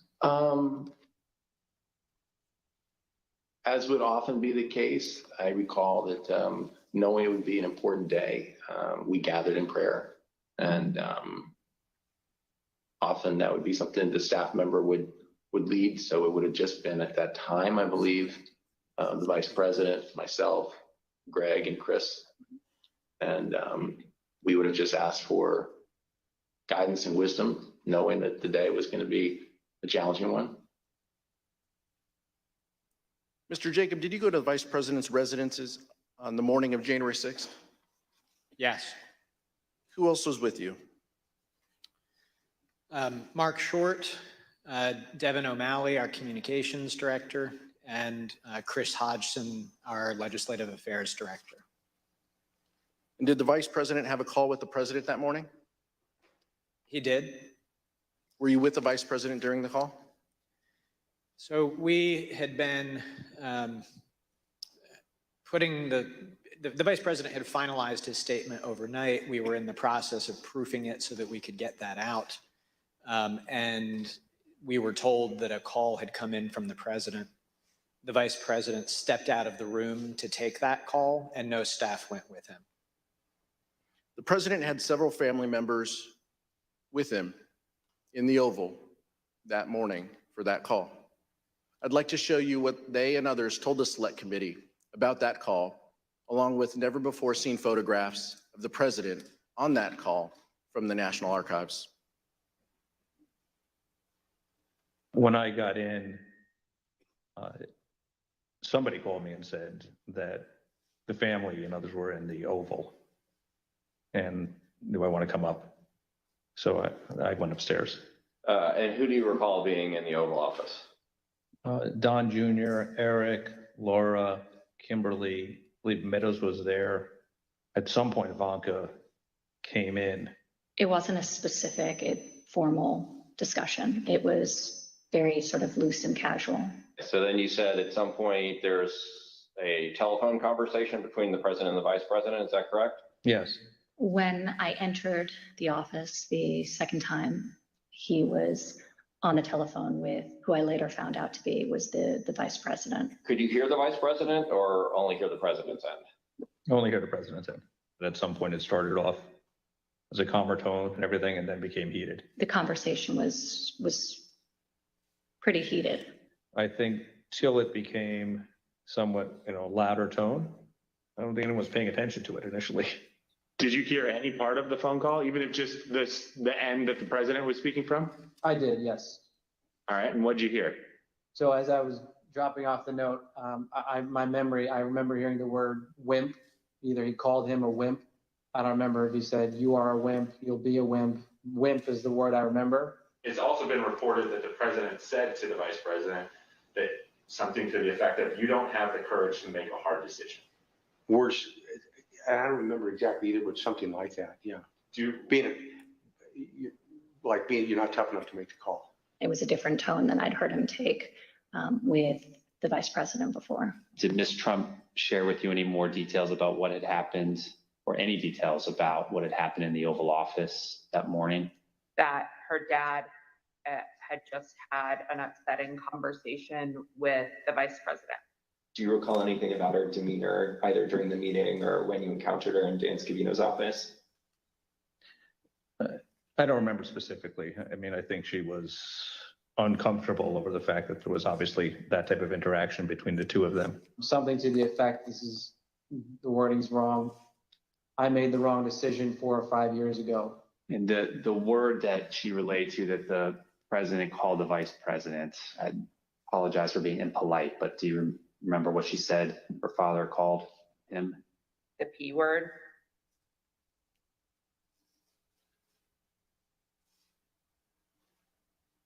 Mr. Jacob, how would you describe the demeanor of the vice president following that call with the president? When he came back into the room, I'd say that he was steely, determined, grim. Of course, the most dangerous part of what Donald Trump did on January 6th was what he did himself. As will be discussed in detail in a future hearing, our investigation found that early drafts of the January 6th ellipse speech prepared for the president included no mention of the vice president.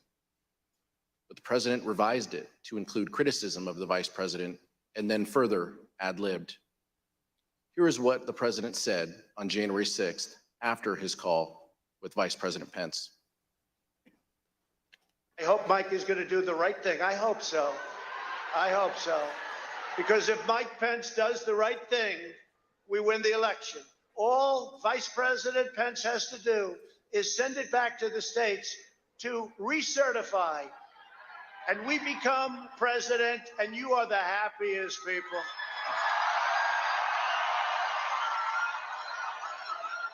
And I just spoke to Mike. I said, Mike, that doesn't take courage. What takes courage is to do nothing. That takes courage. And then we're stuck with a president who lost the election by a lot. And we have to live with that for 4 more years. We're just not going to let that happen. And Mike Pence is going to have to come through for us. And if he doesn't, that will be a sad day for our country. And they want to recertify their votes. They want to recertify. But the only way that can happen is if Mike Pence agrees to send it back. So I hope Mike has the courage to do what he has to do. And I hope he doesn't listen to the rhinos and the stupid people that he's listening to. Of course, we all know what happened next.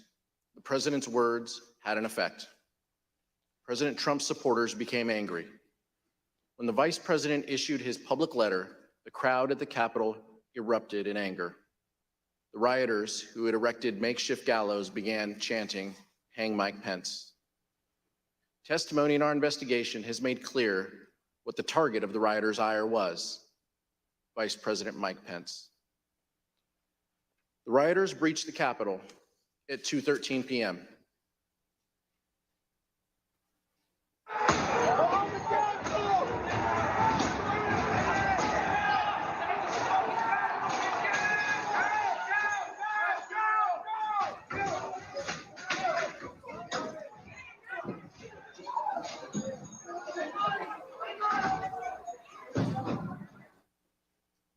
Now let's take a look at what was going on at the White House at this time. We received testimony that the President's Chief of Staff, Mark Meadows, was notified of the violence at the Capitol by 2 p.m. and likely earlier.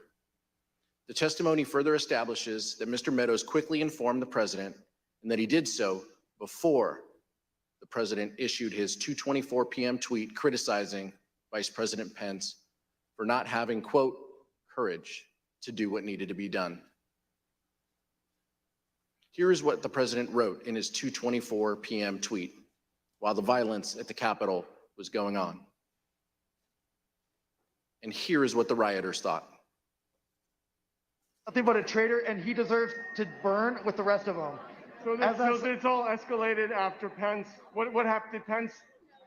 Pence didn't do what we wanted. Pence voted against Trump. Okay, and that's when all this started? Yep, that's when we marched on the Capitol. We've been shot at with rubber bullets, tear gas. We just heard that Mike Pence is not going to reject any fraudulent electoral votes.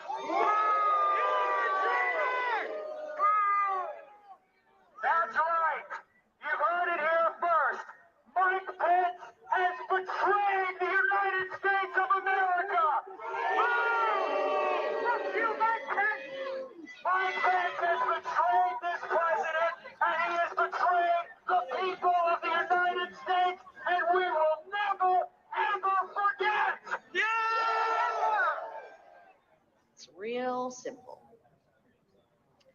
Pence betrayed us, which apparently everybody knew he was going to, and the president mentioned it like 5 times when he talked. You can go back and watch the president's video. This is our capital.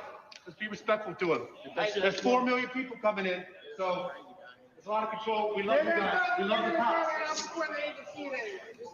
It's only a matter of time. Justice is coming. Although the President's Chief of Staff, Mark Meadows, has refused to testify before this committee, Mr. Meadows' aide, Ben Williamson, and White House Deputy Press Secretary Sarah Matthews testified that Mr. Meadows went to the dining room near the Oval Office to tell the President about the violence at the Capitol before the President's 2:24 p.m. tweet. In future hearings, you'll hear more about exactly what was happening in the White House at that time. But here is what some White House staff told the Select Committee. Do you know where he went?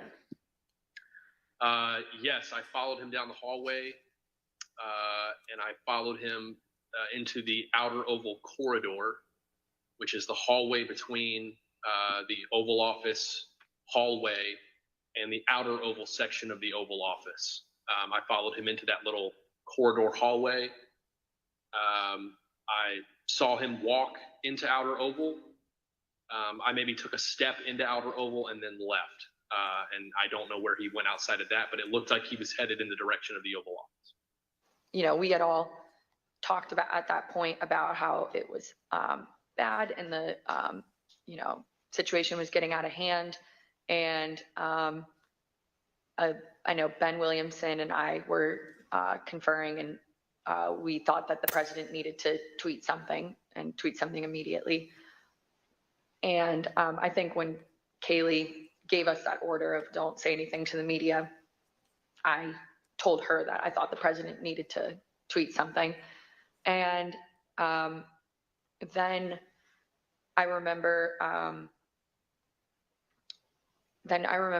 getting a notification on my phone, and I was sitting in a room with Roma and Ben, and we all got a notification. So we knew it was a tweet from the president, and we looked down, and it was a tweet about Mike Pence. I believe I had sent him a text saying that we may want to put out some sort of statement because the situation was getting a little hairy over at the Capitol.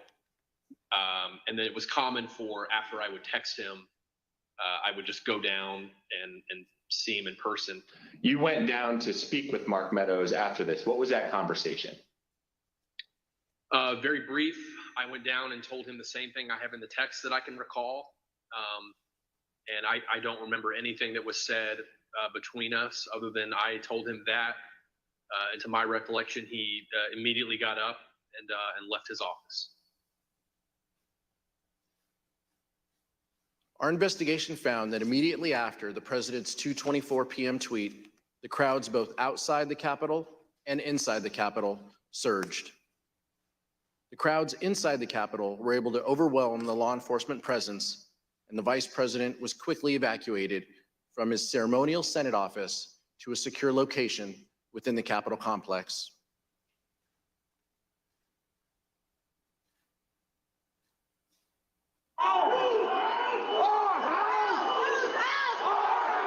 By 2:24 p.m., the Secret Service had moved Vice President Pence from the Senate chamber to his office across the hall. The noise from the rioters became audible, at which point we recognized that maybe they had gotten into the building. Then President Trump tweeted, "Mike Pence didn't have the courage to do what should have been done to protect our country and our Constitution, giving states a chance to certify a corrected set of facts, not the fraudulent or inaccurate ones which they were asked to previously certify. USA demands the truth." It was clear that it was escalating and escalating quickly. So then when that tweet, the Mike Pence tweet, was sent out, I remember us saying that that was the last thing that needed to be tweeted at that moment. The situation was already bad. And so it felt like he was pouring gasoline on the fire by tweeting that. 30 seconds later, rioters already inside the Capitol opened the East Rotunda door just down the hall. And just 30 seconds after that, rioters breached the crypt, one floor below the vice president. The Secret Service couldn't control the situation and do their job of keeping him safe. At 2:26 p.m., Secret Service rushed Vice President Pence down the stairs.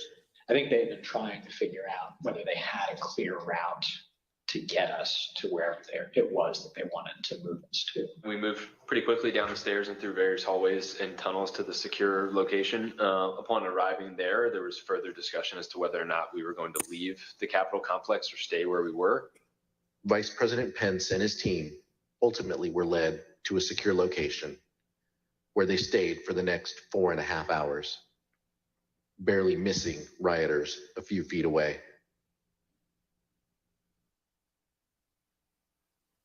Approximately 40 feet. That's all there was. 40 feet between the vice president and the mob.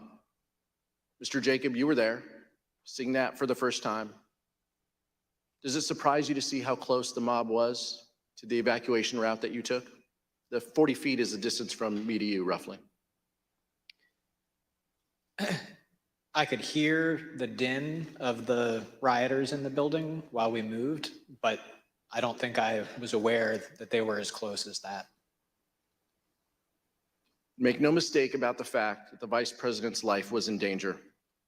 A recent court filing by the Department of Justice explains that a confidential informant from the Proud Boys told the FBI the Proud Boys would have killed Mike Pence if given a chance. This witness, whom the FBI affidavit refers to as W1, stated that other members of the group talked about things they did that day, and they said that anyone they got their hands on, they would have killed, including Nancy Pelosi. W1 further stated that members of the Proud Boys said that they would have killed Mike Pence if given a chance. We understand that congressional leaders and others were evacuated from the Capitol complex during the attack. We'd like to show you what happened after the vice president was evacuated from the Senate. Select Committee has obtained never-before-seen photos from the National Archives that show Vice President Pence sheltering in a secure underground location as rioters overwhelmed the Capitol. At 4:19 p.m., Vice President Pence is seen looking at a tweet the president had just sent, a tweet asking the rioters to leave the Capitol. After 4.5 hours spent on working to restore order, the vice president returned to the Senate floor to continue the certification of electors. So Vice President Pence was a focus of the violent attack. Mr. Jacob, did the vice president leave the Capitol complex during the attack? He did not. Can you please explain why the vice president refused to leave the Capitol complex? When we got down to the secure location, Secret Service directed us to get into the cars, which I did. And then I noticed that the vice president had not. So I got out of the car that I had gotten into, and I understood that the vice president had refused to get into the car. The head of his Secret Service detail, Tim, had said, "I assure you, we're not going to drive out of the building without your permission." And the vice president had said something to the effect of, "Tim, I know you, I trust you, but you're not the one behind the wheel." And the vice president did not want to take any chance that the world would see the vice president of the United States fleeing the United States Capitol. He was determined that we would complete the work that we had set out to do that day, that it was his constitutional duty to see through, and that the rioters who had breached the Capitol would not have the satisfaction of disrupting the proceedings beyond the day on which they were supposed to be completed. Let me see if I understand this right. You were told to get in the cars, and how many of the vice president's staff got in the cars while he did not? Most of us. During our investigation, we received testimony that while the vice president was in a secure location within the Capitol complex, he continued the business of government. We understand that the vice president reached out to congressional leaders, like the acting Secretary of Defense and others, to check on their safety and to address the growing crisis. In addition, the vice president's chief of staff, Mark Short, made several calls to senior government officials. Here's Mr. Short's testimony regarding his call with Representative Kevin McCarthy. He indicated that he had had some conversation. I don't recall whether it was with the president or with somebody at the White House, but I think he'd expressed frustration that not taking the circumstance as seriously as they should in that moment. All right, so Mr. McCarthy indicated he'd been in touch with someone at the White House, and he conveyed to you that they weren't taking this as seriously as they should. You have to answer yes or no. Yes. Okay. While the vice president made several calls to check on the safety of others, it was his own life that was in great danger. Mr. Jacob, did Donald Trump ever call the vice president to check on his safety? He did not. Mr. Jacob, how did Vice President Pence and Mrs. Pence react to that? With frustration. Mr. Jacob, immediately before you and the vice president were evacuated to a secure location within the Capitol, you hit send on an email to John Eastman explaining why his legal theory about the vice president's role was wrong. You ended your email by stating that, quote, "Thanks to your bullshit, we are now under siege." We'll take a look at that email. And Dr. Eastman replied, and this is hard to believe, but his reply back to you was, "The siege is because you and your boss," presumably referring to the vice president of the United States, "did not do what was necessary to allow this to be aired in a public way so the American people can see for themselves what happened." Mr. Jacob, later that day, you wrote again to Dr. Eastman. Let's show that email on the screen. In that email, you wrote, and I quote, "Did you advise the president that in your professional judgment, the vice president does not have the power to decide things unilaterally?" And you ended that email saying, "It does not appear that the president ever got the memo." Dr. Eastman then replied, "He's been so advised." And he ends his email with, quote, "But you know him, once he gets something in his head, it's hard to get him to change course," close quote. Mr. Jacob, when Dr. Eastman wrote, "Once he gets something in his head, it's hard to get him to change course," did you understand the "he" in that email to refer to the President of the United States? I did. And Mr. Jacob, did you hear from Dr. Eastman further after the riot had been quelled? And if so, what did he ask? Late that evening, after the joint session had been reconvened, the vice president had given a statement to the nation saying that violence was not going to win, freedom wins, and that the people were going to get back to doing their work. Later that evening, Mr. Eastman emailed me to point out that in his view, the vice president's speech to the nation violated the Electoral Count Act, that the Electoral Count Act had been violated because the debate on Arizona had not been completed in 2 hours. Of course, it couldn't be since there was an intervening riot of several hours. And that the speeches that the majority and minority leaders had been allowed to make also violated the Electoral Count Act because they hadn't been counted against the debate time. And then he implored me, now that we have established that the Electoral Count Act isn't so sacrosanct as you have made it out to be, I implore you one last time, can the vice president please do what we've been asking him to do these last 2 days, suspend the joint session, send it back to the states. And we'll show you the text of that email, which Dr. Eastman wrote at 11:44 p.m. on January 6th. So after the attack on the Capitol and after law enforcement had secured the Capitol, he still wrote, as you described, quote, "So now that the precedent has been set that the Electoral Count Act is not quite so sacrosanct as was previously claimed, I implore you to consider one more relatively minor violation and adjourn for 10 days to allow the legislatures to finish their investigations."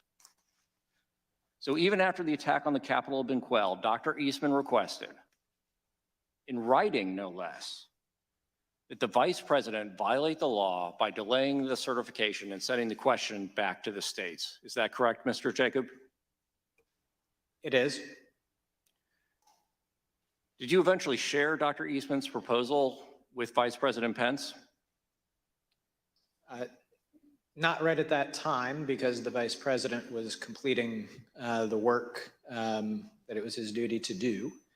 But a day or two later, back at the White House, I did show him that final email from Mr. Eastman. And what was Vice President Pence's reaction when you showed him the email where Dr. Eastman, after the attack on the Capitol, still asked that the vice president delay certification and send it back to the states? He said, "That's rubber room stuff." I'm sorry, Mr. Wood. He said it's rubber room stuff? Yes, Congressman. What did you interpret that to mean? I understood it to mean that after having seen play out what happens when you convince people that there is a decision to be made in the Capitol legitimately about who is to be the president and the consequences of that, that he was still pushing us to do what he had been asking us to do for the previous 2 days, that was certifiably crazy. We know that the vice president did not do what Dr. Eastman requested because he presided over the completion of the counting of electoral votes late in that evening. Number of electors appointed to vote for President of the United States is 538. Within that whole number, a majority is 270. The votes for President of the United States are as follows. Joseph R. Biden Jr. of the state of Delaware has received 306 votes. Donald J. Trump of the state of Florida has received 232 votes. The whole number of electors appointed to vote for Vice President of the United States is 538. Within that whole number, a majority is 270. The votes for Vice President of the United States are as follows. Kamala D. Harris of the state of California has received 306 votes. Michael R. Pence of the state of Indiana has received 232 votes. The announcement of the state of the vote by the President of the Senate shall be deemed a sufficient declaration of the persons elected President and Vice President of the United States, each for the term beginning on the 20th day of January, 2021, and shall be entered together with the list of the votes on the journals of the Senate and the House of Representatives. Mr. Jacob, we heard earlier that you and the Vice President and the team started January 6th with a prayer. You faced a lot of danger that day. And this is a personal question. But how did your faith guide you on January 6th?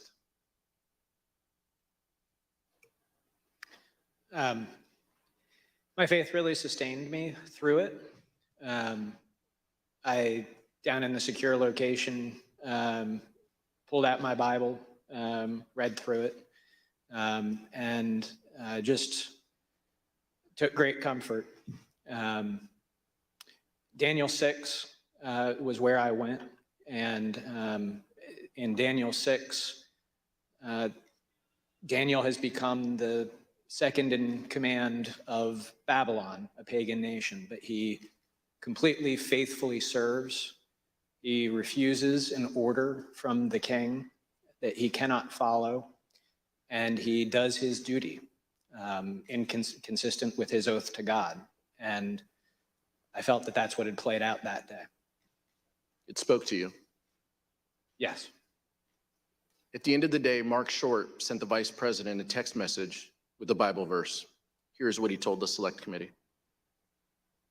At 3:50 in the morning, when we finally adjourned and headed our own ways, I remember, texting the Vice President a passage from 2 Timothy chapter 4, verse 7 about, I fought the good fight, I've finished the race, I've kept the faith.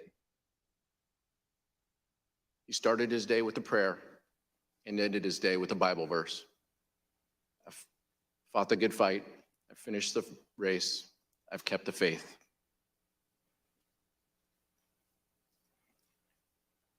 White House Attorney Eric Hirschman testified that the next day, January 7th, he received a call from Dr. Eastman. Here is Mr. Hirschman's account of that call. The day after, Eastman, I don't remember why he called me, or he texted me or called me, wanted to talk with me, and he said he couldn't reach others. And he started to ask me about something dealing with Georgia and preserving something potentially for appeal. And I said to him, are you out of your effing mind? Right? I said, I only want to hear two words coming out of your mouth from now on. Orderly transition. And I screamed, I said, I don't want to hear any other effing words coming out of your mouth, no matter what, other than orderly transition. Repeat those words to me. And I screamed that. Eventually he said, orderly transition. I said, good, John. Now I'm going to give you the best free legal advice you're ever getting in your life.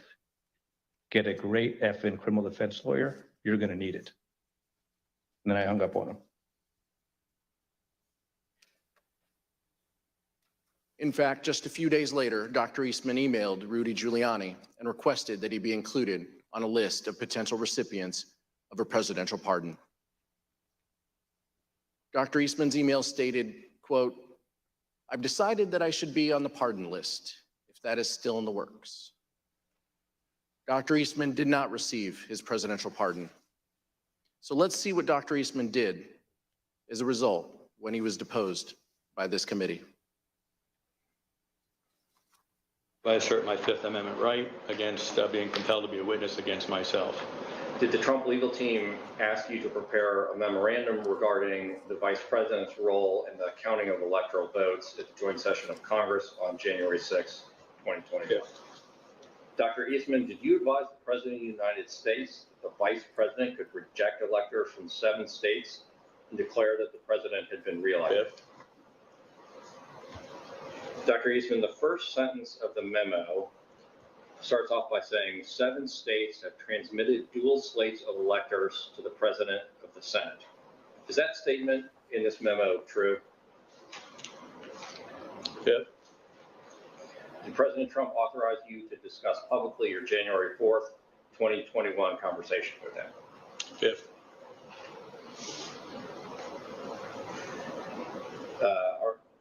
So is it your position that you can discuss in the media direct conversations you had with the President of the United States, but you will not discuss those same conversations with this committee?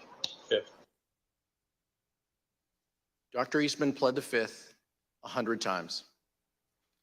Finally, let's hear from a federal court judge, the only one to date who has opined on whether the president was involved in criminal activity. Page 36 of Judge Carter's ruling says, quote, based on the evidence, the court finds it more likely than not that President Trump corruptly attempted to obstruct the joint session of Congress on January 6, 2021. Page 40 of the ruling says, quote, based on the evidence, the court finds that it is more likely than not that President Trump and Dr. Eastman dishonestly conspired to obstruct the joint session of Congress on January 6, 2021. And page 44, Dr. Eastman and President Trump launched a campaign to overturn a Democratic election, an action unprecedented in American history. Their campaign was not confined to the ivory tower. It was a coup in search of a legal theory.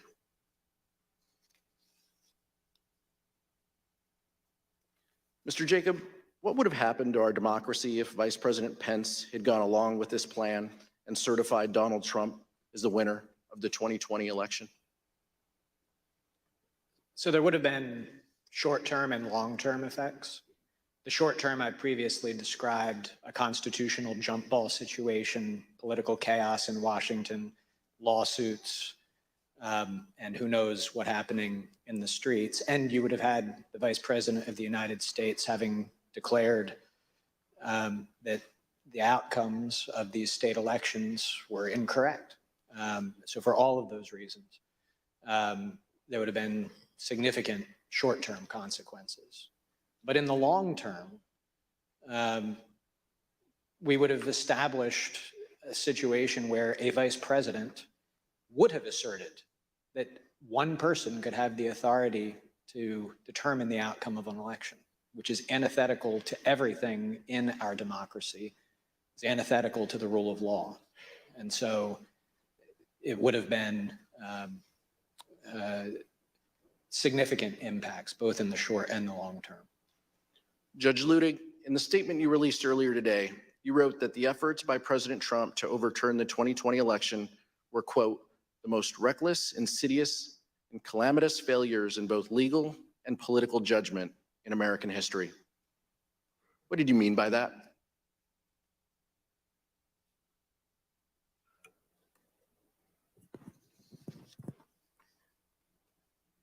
Exactly what I said, Congressman.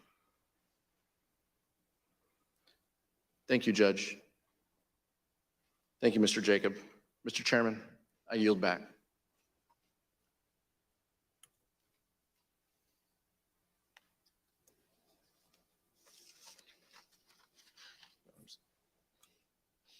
Gentlemen. I'm sorry, Mr. Chairman. I want that back. Mr. Chairman, this was an informative hearing, a powerful hearing. I'm grateful for your leadership and the leadership of the distinguished Vice Chair. Donald Trump knew he lost the 2020 election, but he could not bring himself to participate in the peaceful transfer of power. So he latched on to a scheme that, once again, he knew was illegal. And when the Vice President refused to go along with it, he unleashed a violent mob against him. When we began, I asked how we got to this place. And I think the answer to that question starts with the fact that people in positions of power put their political party before their country. It cannot be allowed to continue. I'll yield back now, Mr. Chairman. Thank you very much. Without objection, the chair recognizes the gentlewoman from Wyoming, Ms. Cheney, for a closing statement. Thank you very much, Mr. Chairman. Thank you to my colleague, Representative Aguilar, and thank you very much to our witnesses today, Mr. Jacob and Judge Ludig. Thank you for being here with us. We have seen so far in our hearings that President Trump knew that his claims of a stolen election were false. You have seen that he knew that Mike Pence could not legally refuse to count electoral votes, And you have seen what President Trump did to pressure Mike Pence into taking illegal action. Over the course of our next hearings, you will see information about President Trump's efforts, John Eastman efforts, the Trump legal team's efforts to apply pressure to Republican state legislatures, state officials, and others. Judge Carter has recently written, quote, Dr. Eastman's actions in these few weeks indicate that his and President Trump's pressure campaign to stop the electoral count did not end with Vice President Pence. It targeted every tier of federal and state elected officials. We will examine all of those threats, and we will examine the Trump team's determination to transmit materially false electoral slates from multiple states to officials of the executive and legislative branches of our government. We will examine the pressures put on state legislatures to convene to reverse lawful election results. An honorable man receiving the information and advice that Mr. Trump received from his campaign experts and his staff, a man who loved his country more than himself, would have conceded this election. Indeed, we know that a number of President Trump's closest aides urged him to do so. This committee will address all of these issues in greater detail in the coming weeks. Mr. Chairman, I yield back. Young lady yields back. Judge Ludick and Mr. Jacob, our nation owes you a great debt for your knowledge, integrity, and your loyalty to our Constitution. You and Vice President Pence are exactly the people our nation needed at a critical time. You had the courage to do what was right. In the weeks leading up to January 6th, many people failed this test when they had to choose between their oath to the country or the demands of Donald Trump. But there were others who, like you, stood tall in the face of intimidation and put our democracy first. They include the judges who rejected the bogus claims of election fraud, the senior Justice Department officials who stood up to Donald Trump, and the state officials whom we will hear from at our next hearing. We are deeply grateful to your courage and devotion to our country. There are some who think the danger has passed, that even though there were violence and a corrupt attempt to overturn the presidential election, the system worked. I look at it another way. Our system nearly failed and our democratic foundation destroyed, but for people like you. Judge Ludick, I want to give you an opportunity to share your thoughts on the ongoing threat. You've written the clear and present danger to our democracy. Now is that former President Donald Trump and other political allies appear prepared to seize the presidency in 2024 if Mr. Trump or one of his anointed candidates is not elected by the American people. What do you mean by this?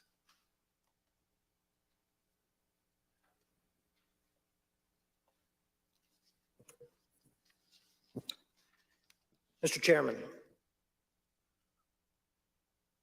I'm honored beyond words by your words. I was honored on January 6, 2021. Then also honored beyond words to have been able to come to the aid of Vice President Mike Pence.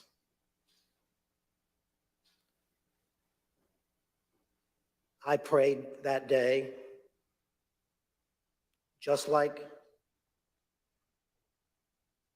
the Vice President prayed that day. I believe we may have prayed the same prayer to the same God. I prayed that same prayer with my wife this morning before I came into these hearings.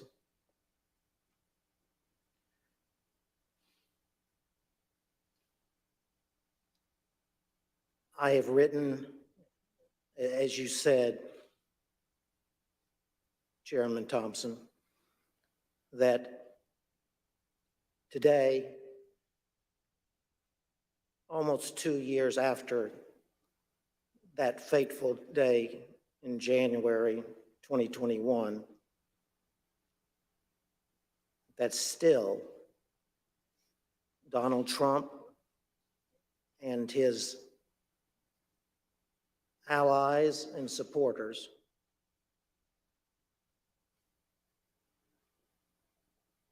are a clear and present danger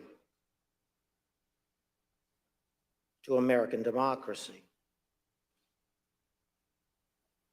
That's not because of what happened on January 6th. It's because to this very day, the former president, his allies and supporters pledge that in the presidential election of 2024, if the former president or his anointed successor as the Republican Party presidential candidate were to lose that election, that they would attempt to overturn that 2024 election in the same way that they attempted to overturn the 2020 election, but succeed in 2024 where they failed in 2020. I don't speak those words lightly. I would have never spoken those words ever in my life, except that that's what the former president and his allies are telling us. As I said in that New York Times op-ed, wherein I was speaking about the Electoral Count Act of 1887, the former president and his allies are executing that blueprint for 2024 in open and plain view of the American public. I repeat, I would have never uttered one single one of those words unless the former president and his allies were candidly and proudly speaking those exact words to America. Chairman, thank you for the opportunity to appear here today for these proceedings. Thank you again, Judge Ludick.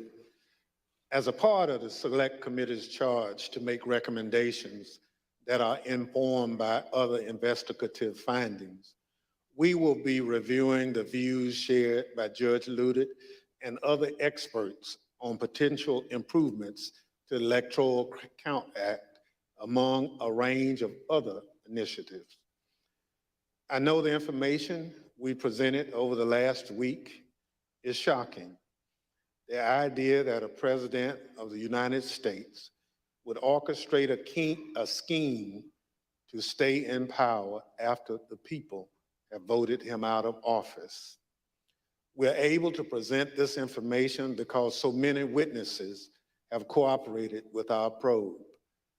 But the fact is, there are more people with direct knowledge, with evidence germane to our investigation. I ask those who might be on the fence about cooperating to reach out to us. The committee's website address is being displayed behind me, january6.house.gov. There you can view the evidence we presented in our hearings and find a tip line to submit any information you might think would be helpful for our investigation. And despite how you might not think it's important, send us what you think. And I thank those who sent us evidence for their bravery and patriotism. Without objections, members will be permitted 10 business days to submit statements for the record, including opening remarks and additional questions for the witnesses. The chair requests those in the hearing room remain seated until the Capitol Police have escorted members from the room. Without objection, the committee stands adjourned.